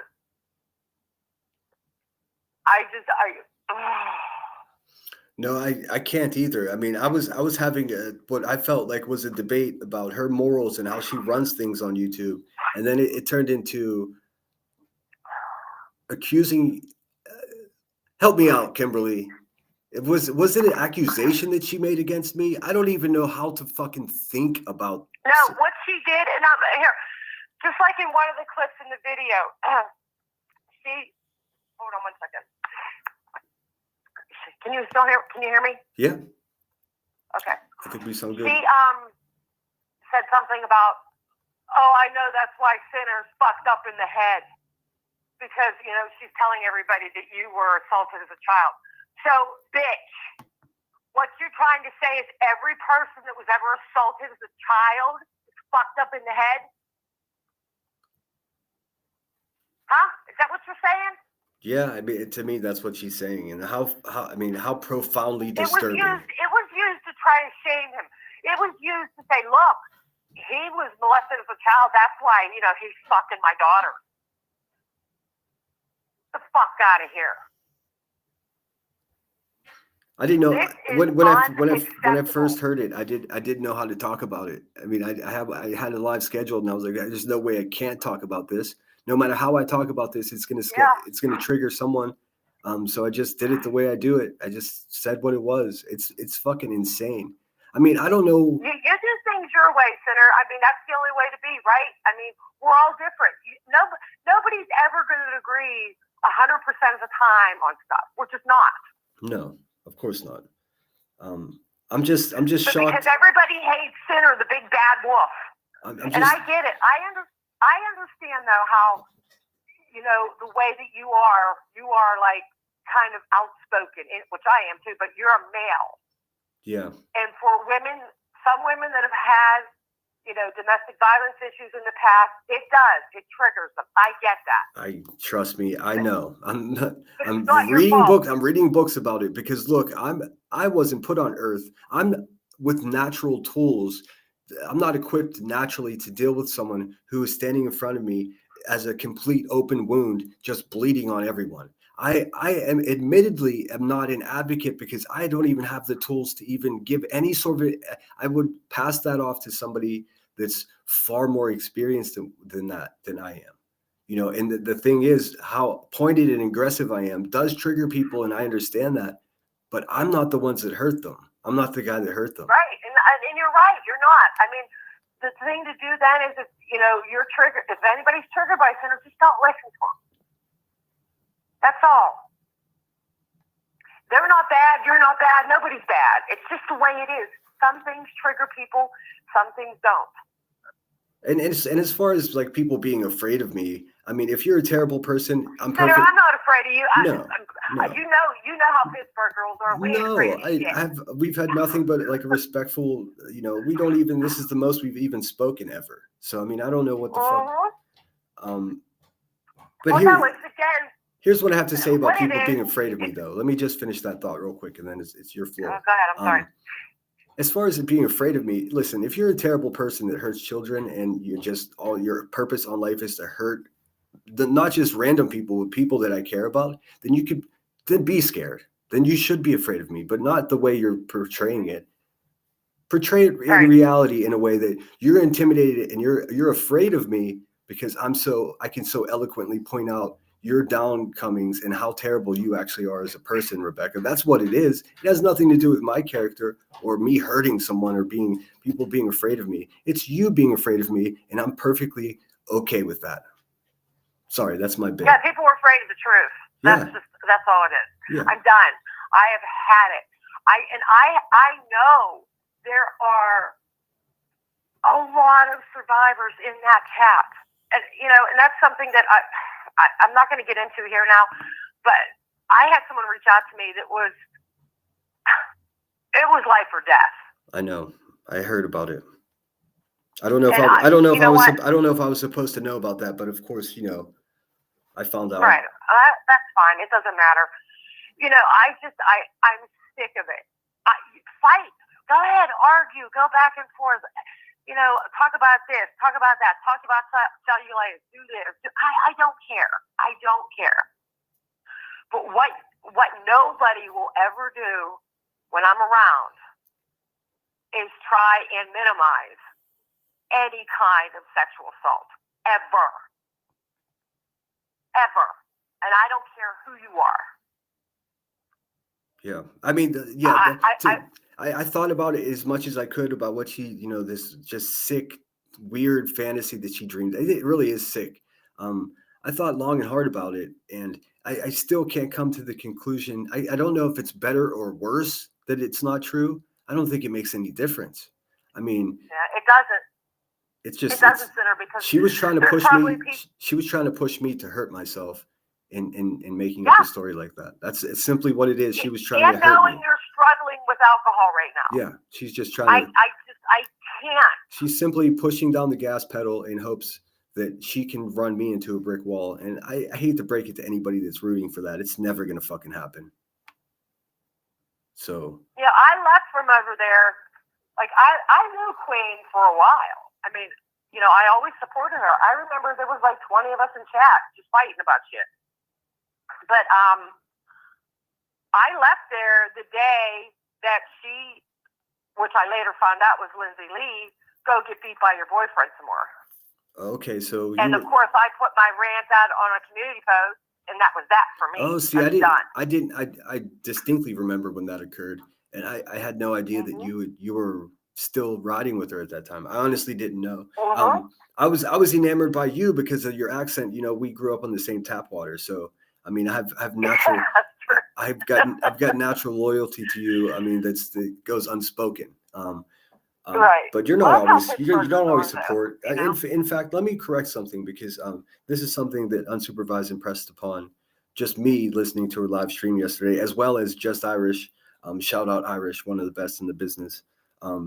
That I've been like dancing and going dangerously near making the same implications about Rebecca in defense of myself, calling her a predator and things like that. And I agree. And I am absolutely going to reel that back in because that just makes me what she is.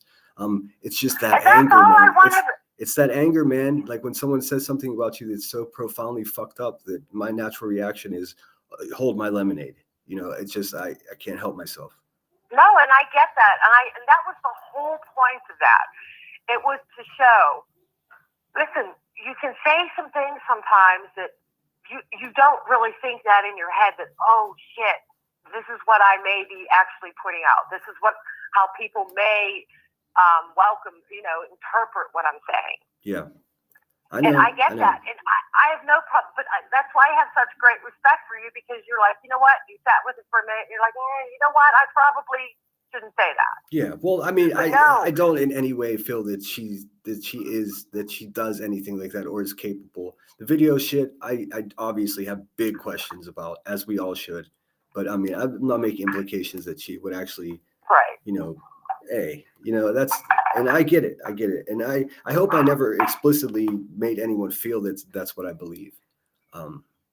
But I mean, as far as the word predator goes, just in general, she does in fact prey on this whole community. I mean, that's a simple fact.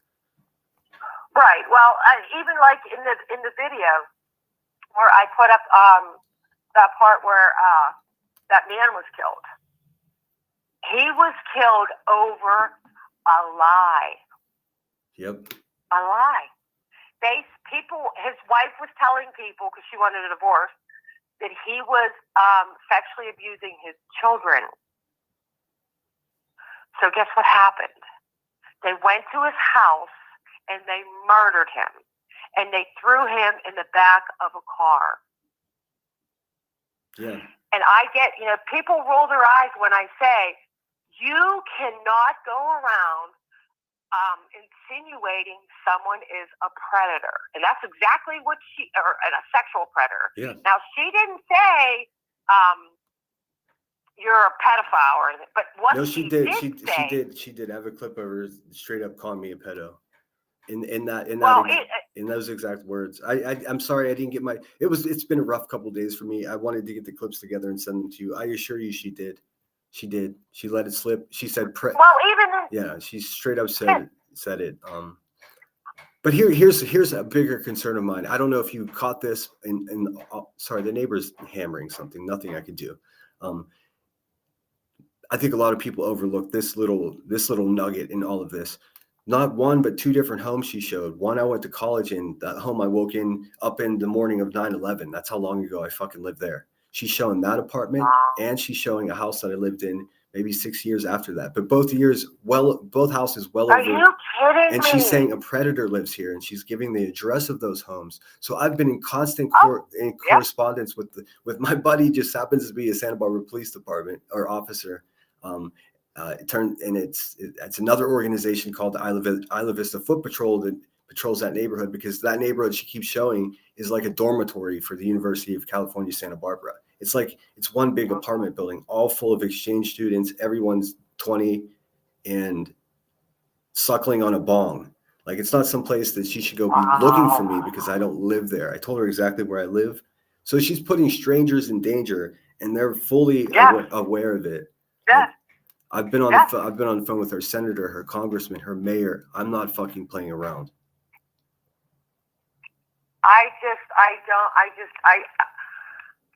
I'm a loss for words, and that's strange for a Pittsburgh girl. You know, I'm used to speaking in front of 1,000 people, telling my story and everything else with, because when I was a child, I was 5 years old, and I was sexually abused. I'm sorry. So, go ahead, Queen, say something about it. Oh, she definitely will. She'll say that's why you're crazy. I mean, what a thing to say about somebody. Exactly. And when I do my next live stream, that's my whole plan is I am going to tell my story on the live stream. And here's the thing, I get it. Even if people don't like you, they don't like whatever, it doesn't matter. This is one thing that everybody should be standing against. That's what I've been saying recently too. It's like, you don't have to like me to know what I'm saying is like, this is insane. Like, you can absolutely hate me and still hate that someone has the capability of saying such a thing and call them out. Right. I mean, some people have. Called out, so stop fucking doing it. Hey, shout out Jonesin, shout out a handful of clip channels, Clip Punk, shout out Soup did a great commentary on it. I mean, some people have spoken up, but I mean, if Brittany J gets a fucking zit on her nose, that's going to be breaking news, and we're going to have to hear about that for a whole week straight. But no one gives a fuck that she's over there with a complete fictitious story about being SA'd as a child. As a result, not only am I crazy, but my butthole is loose, saying I have physical defects from being attacked as a child, and that's just fucking completely normal. And then let's put some icing on this fucking complete Twilight Zone cake, and let's have a fucking fundraiser for Nick Mac. Like, did somebody put mushrooms into my coffee, or what the fuck is going on? Because this shit is a trip. I'm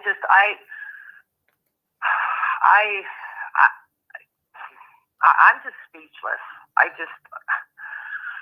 I'm pretty sure every person knows somebody that was raped or abused as a child if they weren't themselves. And I just do not understand it being let go. Letting it be said without losing your shit.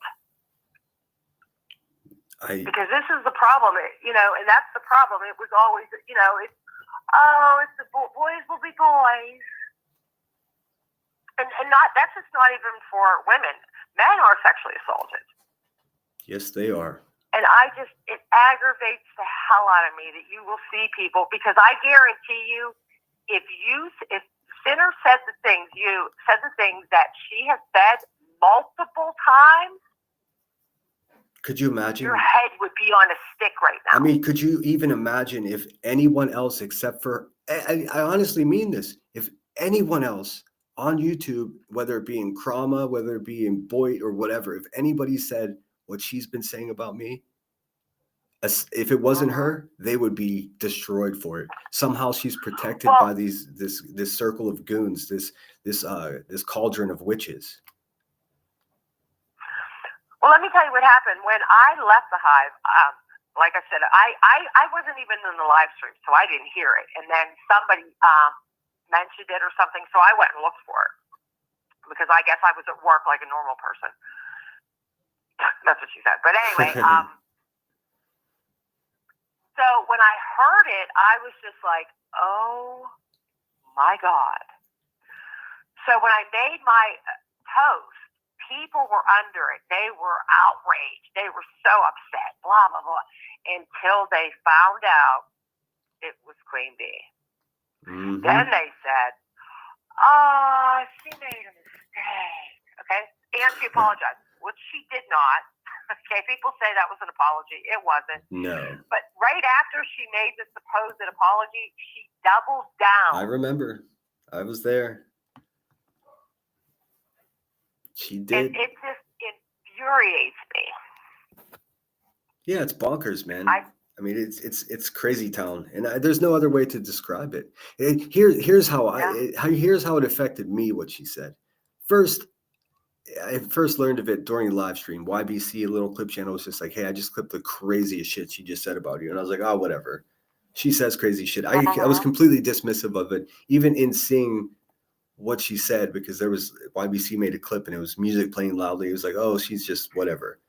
And then I ended my live stream, and then my phone just started ring-a-ding-a-dinging, and I'm like, what is fucking going on? Everybody was triggered. Everybody was so upset. About half of us have been abused physically as children, surprisingly enough. About 50% of us. I got all of your emails. Half of my chat are victims. Have a look around. Guess what? I would venture to say that even more than half of QB's chatters have experienced something along those lines. It's not something to joke about or weaponize. It's insane to do that. It shows recklessness and complete and utter void of compassion whatsoever. It doesn't. Like I said, there are some people that say, oh, rape culture doesn't exist. I'm like, yeah, it does. Yeah, it does. And there's typically someone that looks like Clue around when it happens, strangely enough. I just don't understand. I don't understand. How hard is it to say, you know what? Oof, yeah, I may have made some mistakes. I need to think before I speak again. When I get angry, I say things that are just gross, and I'm going to try to do better. No, it's about, well, what about Sinner? What about Sinner? Dude, I'm constantly trying to do better. I'm constantly trying to do better. Trust me, some of those things that people don't like to hear me say, when I listen to them back, I don't like to fucking hear myself say it. I'm not perfect. I say crazy shit when I'm mad, but I'm not going to lie to you. If I cross a line, I'll be the first person to, hey, Brittany, good to see you. Yeah, it's made to deflect is what it is. Don't look at what she said 100 times. Let's look at what Sinner did. Remember, Kim, do you remember that time? Do you remember the time? I'm like, no, I know. And it even made me madder when, if you go to my video and pull up the comment section, you'll see, like, their comment isn't the first one to paint bra, but if you go down through the comments, there's only maybe 10, but if you go down through the comments, it's the one that has the most on the thread. I'm pulling it up now. I will say, I will tell you that Do You Even Paint Bra was their original channel. That's QB's alt. I know that from conversation that I've had with her confidants, as well as screenshots from her Discord. So what I did was I reported that channel for impersonation, because she was using not only my name, my full name, but she was also using my image. So I just did my due. YouTube got back to me. I sent him my ID, blah, blah, blah. Channel got taken down. I woke up the next morning and I was feeling ornery, and I was just like, let's see if that URL is available. And sure enough, it was. And now I'm the owner of Do You Even Paint Bra. So that Do You Even Paint Bra 462 whatever, they're an imposter, because I'm the real one, because I took that shit. It has numbers after it. Yeah. And I want to put it up on the screen, because I want the chat and people that replay your videos to see the absolute audacity. Give me a second. I'm pulling it up right now. People can't even put something to the side for a minute. All right, give me a second. Let me share the screen. Bing bong. I'm gonna try to stop telling you guys what I'm doing when I do it. I'm just gonna do it. All right. So you see, hopefully we can see that. Yeah, just scroll down. Like, the first person wasn't them. They came in under comments. Just look down and you'll see the one that, whatever the main was that had the most comments. Oh, I see. 31. Holy crap. 31. That must be it. Okay, it says, why wasn't Sinner addressed? I have to say that hearing my voice, like, especially whenever you had like a technical difficulty and like it was looping one audio over the other video, like those stories and those images, and then hearing my voice talk about not being human, I almost threw up. I mean, that shit was like, it almost caused me a panic attack. But you know what, Sinner? And I just want to make something really clear too, that and we can go over every thing that I clipped, and I'll tell everybody the reason why I clipped it. But with that, you were talking about JP, yeah, which I think is really insightful to yourself. That you were like, she was so freaking mean to me all the time. I didn't even see her as human. Yeah. I mean, Well, I we mean, can all but the be- beginning of that clip said, look, I actually see a human being in this person. She's not this, maybe not this terrible asshole that I always thought she was. I was reflecting, but the way it sounded, it was like, I've changed into the monsters I've been hunting now. I don't even think of people as human anymore. And that couldn't be further from misrepresenting me. I didn't see it like that. I saw it as that. Well, I'm self-conscious when it comes to how I the look. only good clip. Yeah. No, No, you know what I mean? I totally get it. And it was in perfect context until it was looping over an image of a victim. And I was just like, oh, fuck, dude, what is happening right now? And then you were asking if I was mad at you. I was like, no, I'm not mad. I'm not mad. Give me a minute. Well, I didn't think you would be. I mean, even if you were, I'd be like, well, I'm sorry you're mad. No, I think you misunderstood because I put 6 middle fingers in your chat towards the beginning, but that was not toward you. The poem that you had played, Halsey said towards the end of the poem, everybody put your fucking middle fingers in the air. My girl Sarah Suspicion got it. The two of us did it. No one else did. And I was like, oh no, they're gonna think I'm just flipping her off, because you know how people clip things out of content. So it was a whole. I mean, I was very much looking forward to it, and you did not let us down with your live stream. It was very difficult to watch, but that's the way it should be. Yeah, when I get time, I'm gonna upload just the video on its own, so that everybody can watch it and see it, you know, the right way that it was meant to be, you know. Yes. But I almost guarantee that. But I think that's. Sorry, go ahead. Go ahead. I was just going to say, I almost guarantee that all of my viewers definitely are subscribed to you. If you're not, for some fucking strange reason, subscribe to Unsupervised Maniacs, do yourself a favor right away. I mean, she's one of the best. Sorry, go ahead. I honestly, all I want is for your daughters and your sons and your grandchildren and your great grandchildren and to live life happy and not be afraid that what happens, that you're going to be assaulted in some way. That's it. I mean, it's just, I don't think that's a hard concept. And I'm with you on that. Like my whole life, I've been looking out for people, all people, including children. Like to have to list the things that I've done. Like that's crazy. Like I think we should all feel that way. But they're painting me as a character which is exactly opposite of my actual moral compass. They're painting me as someone that would hurt a child when in fact I would never do that. I would actually sacrifice myself to protect the child, and they wouldn't. So it's like triple offensive. I can't be more offended. No, I get it. Because even like, if you remember like months ago, you know, ever since I've been supporting you, you know, I put up, it was just a quick post that Sinner has no charges about domestic violence, blah, blah, blah. And people that just loved me before thought I was the worst human in the world. And it was almost like they were trying to make me choose. And I'm like, well, then I choose. Well, I mean, what you're not going to do is put abuse on a man that never did that. I've never heard anyone. It's not going to happen. I've never heard anyone. Like with myself, I've done a doozy, but I've never heard any other people. Least of all women. I mean, I've been in fistfights, but I've never even like had an argument that escalated to anywhere near that with a woman ever in my entire life. My sisters, we were savages. One of them locked me in the bathroom overnight one time.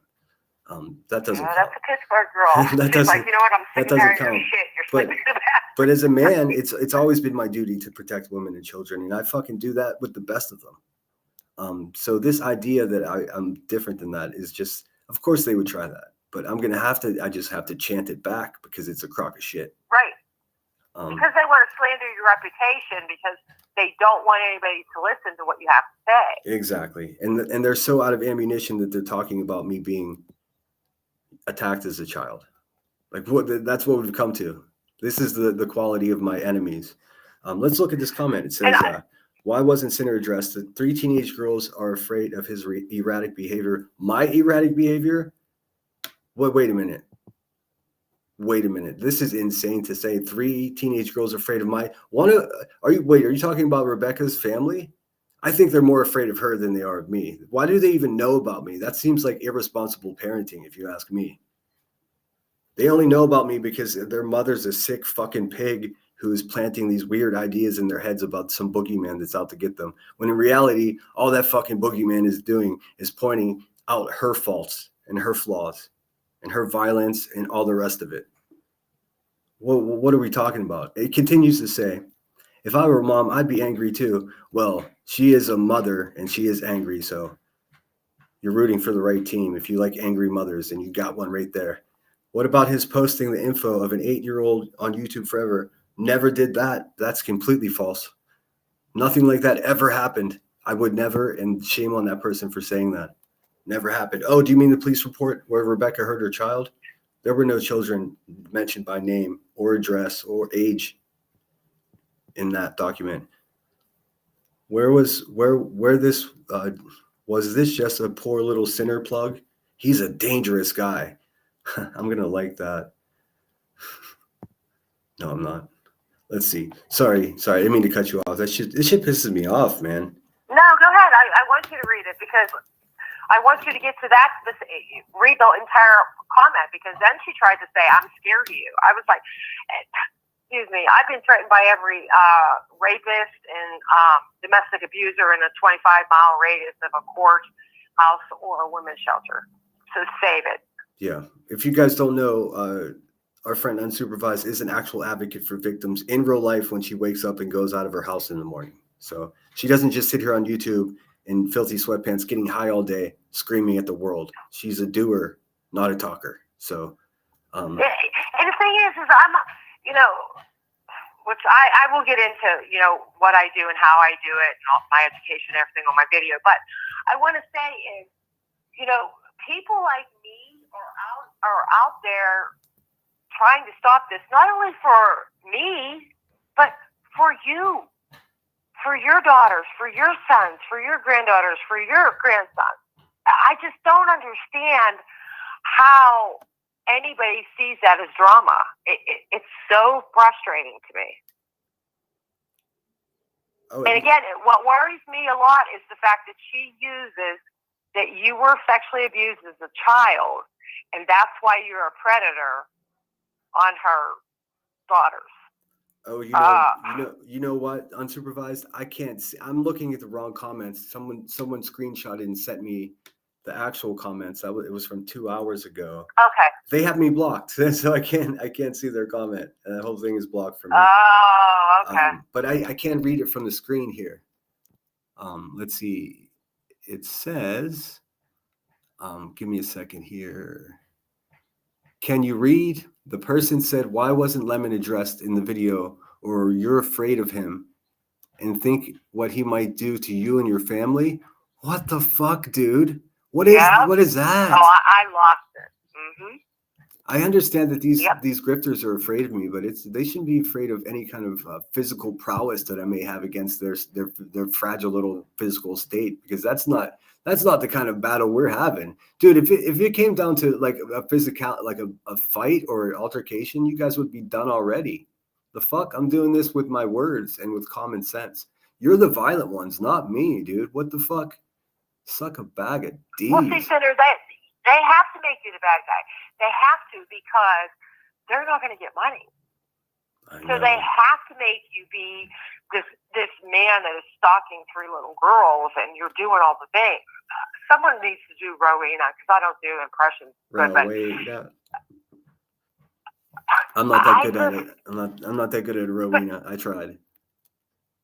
But what angers me the most is the fact that, she's using the fact to say, "Oh, well, Fitter was a child and got assaulted." Oh, wait, I can't see it. I lied. Sorry. I just had to go to newest first. No, that's okay. I'm listening. Go ahead. Sorry. So when you're saying that, in essence, what you're saying is every child that was ever sexually assaulted is going to grow up and do these things. It's going to grow up and be a predator. It's going to grow up and do this. And that's what we've been fighting against for years. I would like to know, do you paint bra? Have you taken your ass out and protested? Probably not. Probably not. You know, has she? What have they done? And if they are, excuse me, and if they have done something, great. Then you should understand why this kind of talk is upsetting. Well, yeah, this Can You Even Paint Bra is QB herself. I've already established that.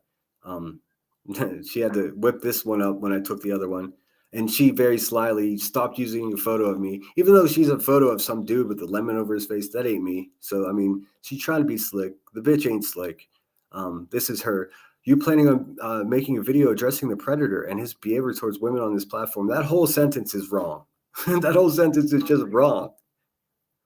I mean, what the fuck? None of that is true. I'm not a predator at all. In fact, the only one demonstrating those characteristics is Rebecca herself. And she continues to do it fucking daily for hours. And everyone's just like, oh no, this guy's the predator. Okay. And that's the thing. They try to use that against me. And I'm like, I won't be moved because I know that these things that they're saying are lies. Well, I mean, after talking about my butthole the way they have, I don't think they've got anything left. I mean, that must have been their last ammunition. They're sputtering out. She knows she's. Well, what a world is that she thinks that telling people that you were sexually abused as a child makes you evil. I just want to know. Well, here's the problem. Every time that someone says that, or every time that she repeats it, or someone makes a joke about that, then me just sitting over here, in a lot of ways, minding my own fucking business, gets a mental image of myself being fucking essayed as a child and then being in pain. That's what my head does because I'm a thinker. So every time whether you say it unsupervised or someone else says it or anybody that reviews it says it, each time I'm forced to have that mental image. Sorry. I promise I'll never say it again. No. I'm just trying to make people understand how vulgar it really is. Right. And each time that we repeat it, sort of gives her more juice, and it makes it even sicker because she's a sick fuck that gets off on it. I'm not talking about sexual gratification, but she gets off on pain of others. You're right. And I apologize. You're right. No, it's not. I wasn't calling you out. I promise. I'm just saying all of us. It's crazy. No, please. Anybody can call me out. I think that's what makes us grow and be better people because none of us are perfect. I mean, so I appreciate it. And you're right. And I do know that. But I think that, again, I was just so caught up in just trying to squash this. That it's so incredibly gross. I don't know. I appreciate you. I really do. I know you're a good one and you're fighting the good fight out there. I mean, you're one of the only one of us that, I mean, you're over here trying to tell people what's going on while you're actually out there doing it and they don't get it. It must be even more frustrating for you. Well, and I'm scared to death. And Queen Bee has to also understand, I'm fighting for her daughters. I'm fighting for everybody. Yeah, I know that. I absolutely know that. These men or women that commit these crimes, they get what? 5 years in jail? And the victim pays a debt that they do not owe for the rest of their life because of this. That's exactly right. And I cannot. And I think that, too many people are so afraid to call out a friend or someone they think is a friend. I don't know how to, but no, you don't have to be a jerk off about it. You just say, you know what, this isn't cool. I don't like that. Don't say that. Don't do that. Because I saw, I guess the chat for that live stream isn't up anymore, where, she made the accusation she made. Yeah, she's been crafty about taking people down. She edited something out of that live stream. I can't figure out what it was yet, but ironically, it wasn't the worst thing she said that she edited out because it's still in there.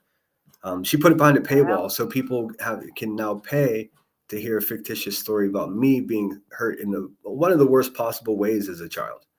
So that's fun, But for just $5.99, you can go and enjoy that.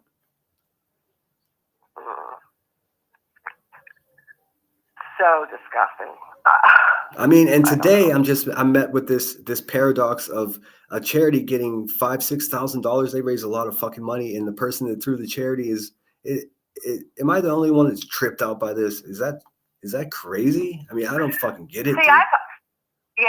I've heard the rumors, but to me, again, because I don't like drawing the bullshit, to me, I'm just like, whatever, at least the charity got money and I just move on. Yeah, that's how I'm really handling care. it. That's how I'm handling it, but it would be disingenuous of me to not mention that during my live because it's fucking my head up. But publicly, I mean, from here forward, like, can only be happy that the money was raised for the charity. I don't know what else to say about it. But she's already tooting her own horn and calling other people out to do nothing. It's like, okay, come on. Yeah, well, because, you have to be performative. How much money are you going to get if you don't do that? I can tell you. Look what I did. I can tell you. I can actually tell you exactly how much money you make on YouTube if you're just genuine and tell the truth. It's not nearly as much as people think. Hopefully it's more next month so I can give a better giveaway. I have these pair of yellow and black Air Jordans I want to give away. But I'm afraid they won't fit anybody. I mean, it's sort of like a Cinderella situation. I don't want to send shoes to somebody that they won't fit.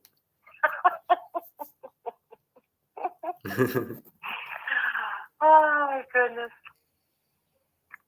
I don't know.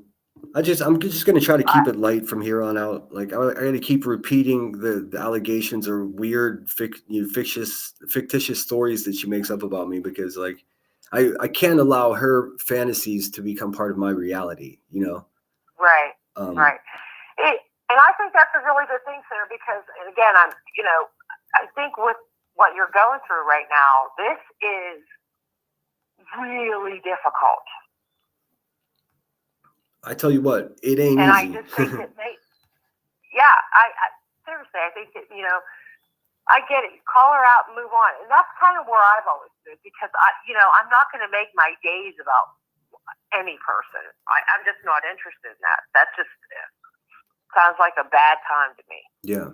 Well, I intended on leaving all the drama out today, but I got that email. I don't know if you saw the email that I received this morning. Here, I'll put it up on the screen. Can you see? Well, I'm not, no. Okay. Can you read it to me? Yeah, sure. Let me pull it up so I can read it. Give me 1 second. It was terrible. I mean, I was in such a good mood. I was sitting here feeling kind of melancholy. Had just gotten off the phone with a buddy of mine who passed away in war, talking to his mother and his little sister. And then I opened my email, and this is what I get. It says, I dare you to shut your monetization off today if you truly believe in your service. First of all, I don't know what they meant by believe in my service. It's a real thing that happened. I don't know how I can believe in something. Anyways, we're not talking about the power of Jesus here. It's not a belief. It's something I lived. Anyways, they continue. You constantly say you did it for the people.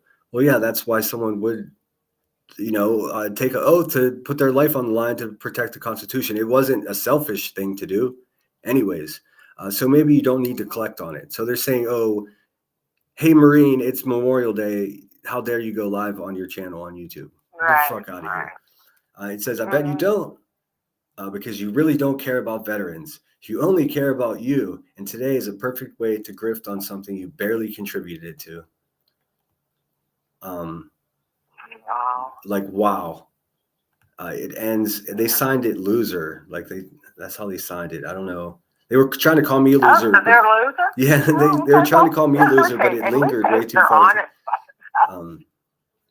So yeah, I mean, I really was in good spirits, and then I was like, fucking these motherfuckers, dude. Like they find the one thing I'm proud of, and they're poking at my legacy with broken sticks right now. It's really sad for them. Yeah.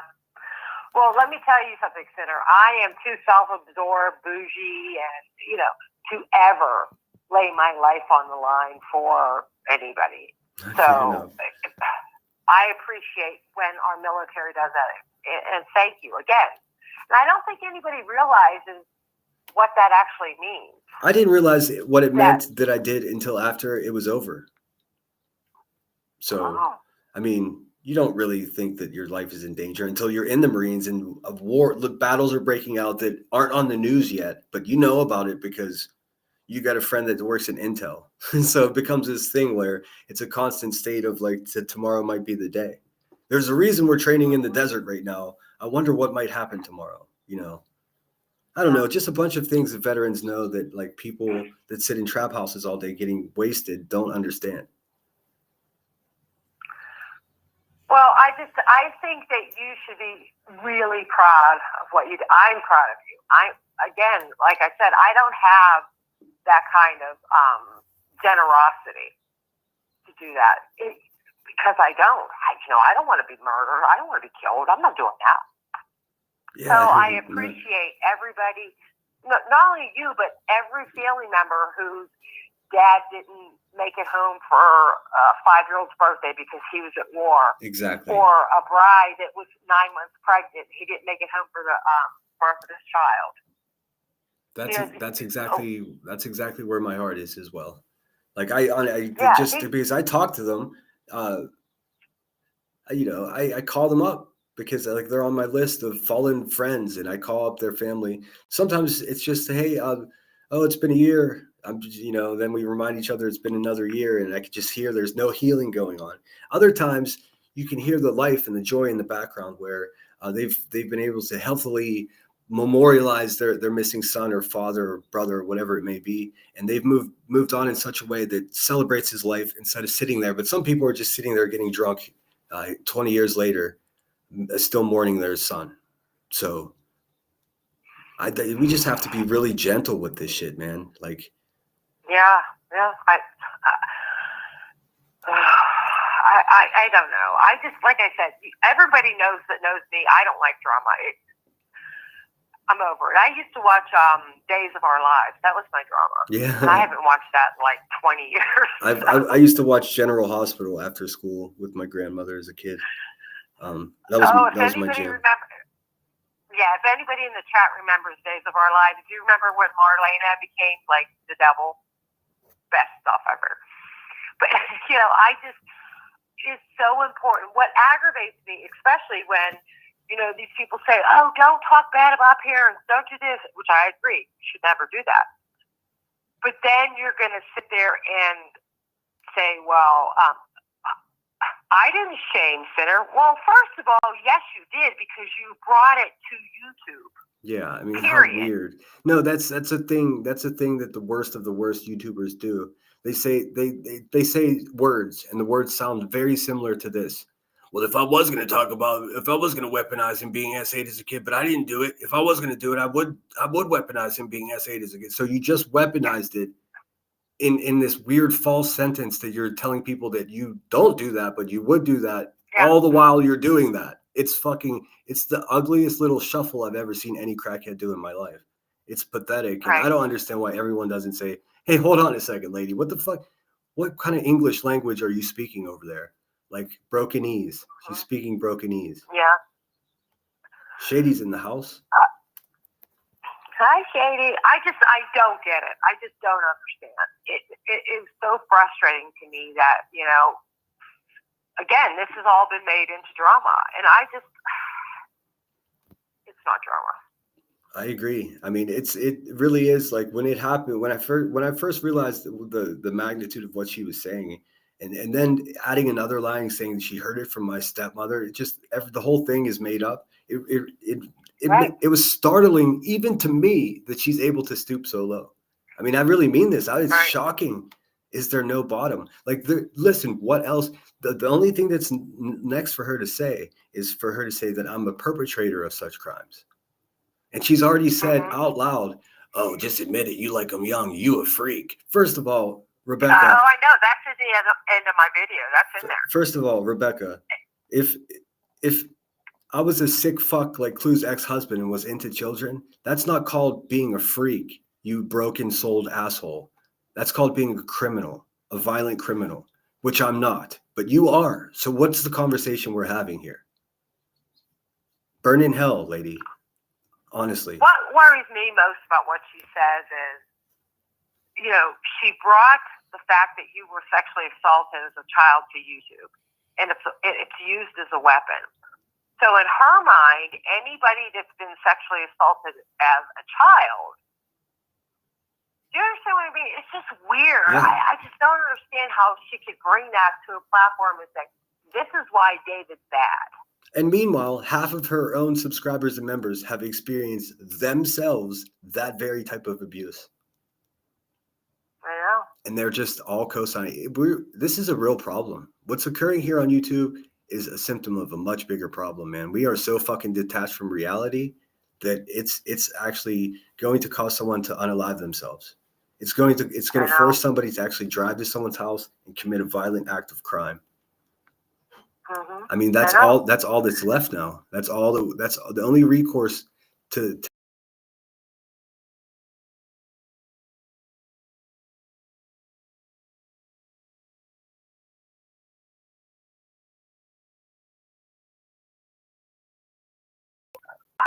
unsupervised. 1 second. It's telling me the action. I Oh, you can hear me? Okay. Well, yeah. I'm on the phone with you. Reconnect. Anybody in chat? The last chat, any is beyond. She's beyond immature. This is pure evil. We could be live, and I just can't tell. But my chat's not moving. Here we go. She says, "Hello, everyone. Can you guys hear me out there? Can you hear unsupervised?"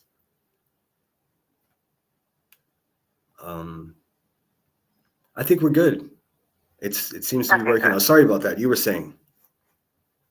No, again, like I said, the way that she uses what she said about you, it just, to me, how can you say that? So does she believe that every child that was ever hurt does this? Yeah, the way she says it is because that happened to me, that's the reason I'm stalking children in an inappropriate way, because I'm a victim. Or there may be some connection to victims victimizing others. The root of the story is broken because, first of all, I've never been victimized in that way. So what you're doing is just making that shit up in your head is sick, first of all. And also, anyone who's been victimized and was blessed enough to get the therapy and the treatment and the attention that they needed to heal from that, then they almost never go on to victimize other people. So your whole premise is broken. And that's the truth. Yes. And that's the truth. That's why I don't know if it was on the video, but that's why I put that quote in there. Because so many people think that. And it's normally like 12% of, victims continue to kind of saga and do it to other victims. Yeah. So no, there's no correlation but that's what she's implying about me. Like how sick is that? Like really, I'm not the brightest person, and when I don't understand something, I sit with it. So I've been sitting with this for a week now, and each new thought that I come up with is just not any more helpful than the one before. It all takes me to a point where I'm like, wow, this person really might just be an evil person. Yeah. I mean, I don't know. I'm not a Bible thumper, but I mean, I'm not going to deny that the devil exists, man, and and it's lurking around the house. I'll tell you what I think it is, and again, this is my opinion. People could throw it out with the garbage, but my opinion is there are people that are making a lot more money than they could ever do in a career, and so they're going to do whatever it takes to protect that. And that becomes dangerous when they're like that. I know. I've been talking about that recently. It's all about protecting the bag. I mean, at this point, she doesn't care if her self-imposed like enemies or ops here on YouTube. She doesn't care if we live or die. She doesn't. It would benefit her if I didn't wake up tomorrow. And if you're in a situation like that, where just some stranger who has called you out is better off not alive, then that's not human. Yeah, that's a broken souled person who worships money, and that's the downfall of many great men.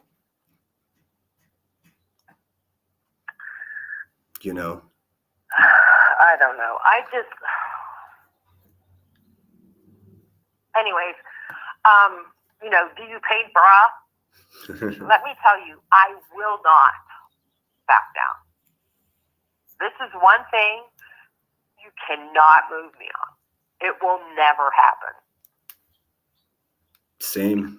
It aggravates me that people are using this as drama and saying that, oh, it's because Sinner doesn't like Queen or Queen doesn't like Sinner. No, that's not what it is. Everything that was clipped in my video came out of people's mouths. Period. Yep. Continually. And that just aggravates me. Yeah, I mean, my phone's almost out of memory because all the clips that get sent to me, I download them, it's insane what happens. But thank you so much for coming up. I got your back 100%. And just the fact that I got another Pittsburgher that's not going to back down against these dark forces on YouTube. I appreciate you. I mean, I was already biased to like you anyways. But I do truly appreciate you. I hope you know that. And I know you don't agree with everything I do. I just between me and you and anyone else who hears this, I do take into account what people like you are going to think when I make a move, when I say something. And that's a lot of pressure. Well, you showed that. You took the video down, and I told you I didn't think you should take the video down. Yeah. I mean, it became controversial simply because Rebecca doesn't like me. The message should have been, oh, damn, there's someone this terrible, this close to our community. Like, let's keep our guard up. That's what I was doing. Like, I mean, I don't know. I think that what may have rubbed some people wrong, and now that I look back on it, I can understand that it was, well, this is Clue's husband. However, I understand why you did it. Yeah. Because of the comment that she made that she has like pedo radar. Exactly. She had some type of radar, and that radar led her to come to the conclusion that Seth Rogers was guilty of such crimes. Like, where was your radar the whole time you were married to this asshole? Right. But to say that you have drugged her daughter, I would never. That's a complete lie. I've never ever seen that. Yeah, I would never do that. I would never do that. That's a complete lie. I would be in your chat yelling. Oh, dude, I mean, I wouldn't expect anyone to ever show up again if I did something so despicable. Right. Like, honestly, I wouldn't. In no state, a whole bottle of whiskey, I still wouldn't do anything that stupid or inappropriate ever. Just wouldn't happen. And all right. Well, okay, guys. Thanks for being here. Hi, everybody in the chat. Thank you. Thanks for being here. I appreciate you. Like I said, keep up the good fight. I look forward to your next live stream and you putting that video out so we can look at it without worrying about chat or anything like that. Yes. Yes. But great work anyways. I mean, ironically enough, you having technical difficulties still had one of the most important live streams that I've seen in 6 months. I'm fucking raging behind the scenes that more people weren't there. But I mean, again, managing expectations is a tough bitch around here. Well, not only that, though, if I would have said, "Dear Queen Bee," there would have been 2,000 people in there because it wasn't drama. I know. It's drama. And I know. I'm not doing that. If you would have put a sad lemon on there, you probably would have got it,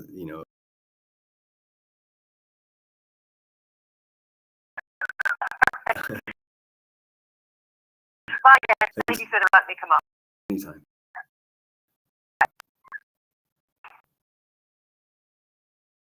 Cool, man. Like I said, when you grow up drinking the same tap water as someone, you have an alliance that's shit, man. Not alliable.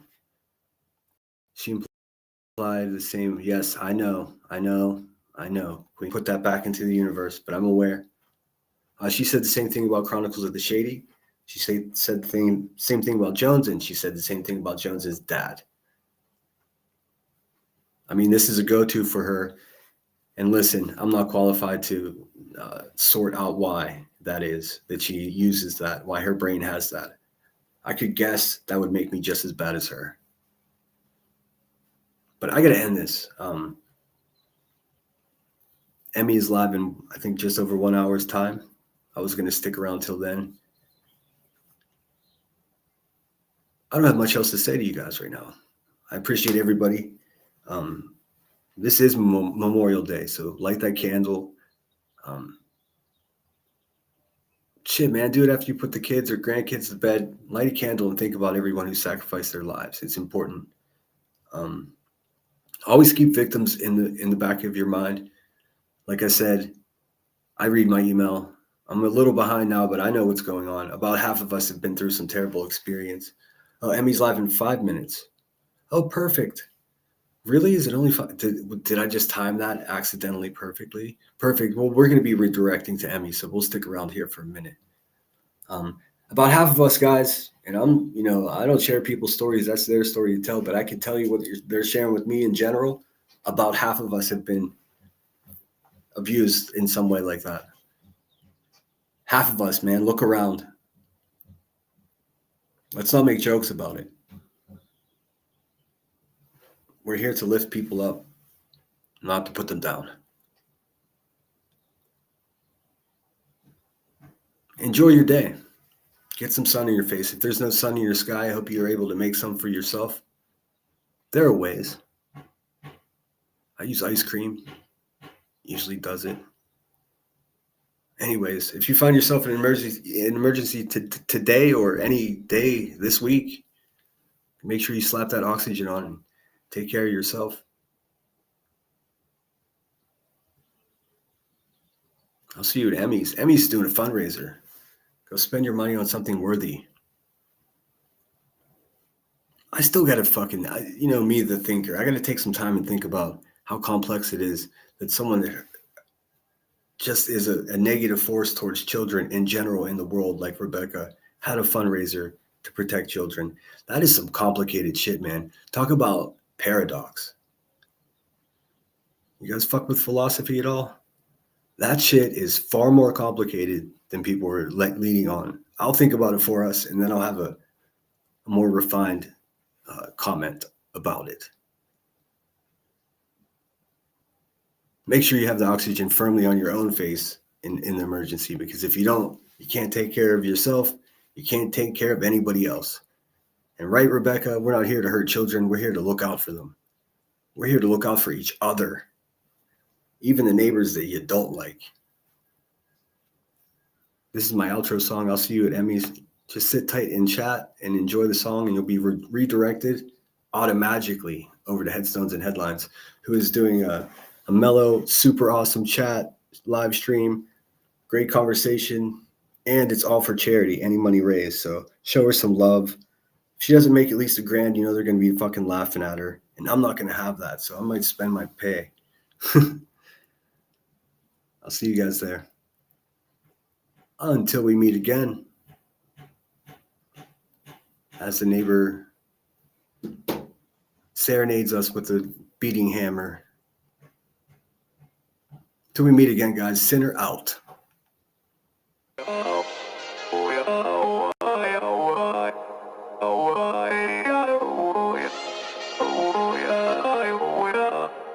You gotta take control.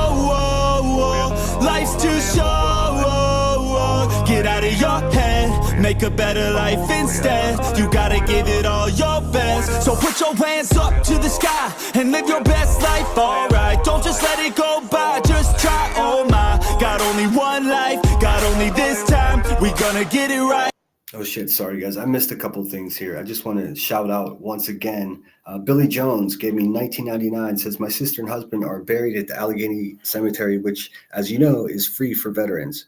What a great way to honor them. I agree, Billy Jones, and I'll be sending your package out tomorrow, so look forward to that. I have to check the prices. If it's reasonable, I'm just going to do the 2-day delivery. If not, it'll be there in a week or so.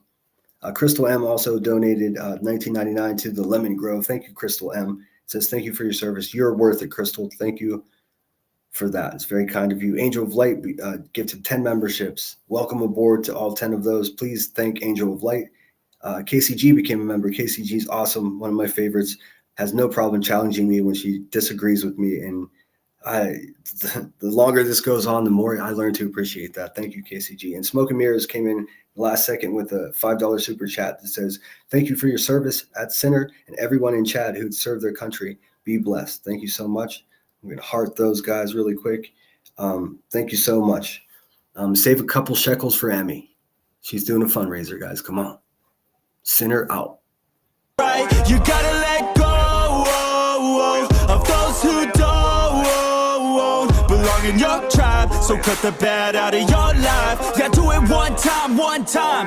You gotta work till you're winning. Yeah, take control of the system. When you invest, it's addicting. No time to rest, let's go get it. Not gonna stop till I'm finished. Not gonna drop to my limits. Deep in my chest, I'm inhaling. Believe in testing and failing. You gotta flip everything in your mind. Take the limiting thoughts and turn them into your why. Prove to yourself you're worth it. You deserve it. Push past all the hurt and find your purpose. You gotta take control. Life's too short. Get out of your head. Make a better life instead. You gotta give it all your best. So don't let go. Take control. Get out of your head. Make a better life instead. You gotta give it all your best. Give it all your best. Yo, never gonna stop, no way, no. Yelling out, hey, yo. Headed to the top on our way, yo. You gotta make change. Yeah, there's gonna be a little pain, but nothing's worse than staying the same. So light that flame, put the work in, go claim everything you want in this place. It's time to go fast, know that energy is all cash. You could get it all if you never give up, no slack. Headed to the top is a mystery, your own path. Never gonna stop, no, you got this, never go back. I know it gets hard, you gotta love it. You gotta recharge with what you want and think of your dreams. Get that energy to go and get everything. Let's go. You gotta take control. Life's too short. Get out of your head. Make a better life instead. You gotta give it all your best. So don't let go.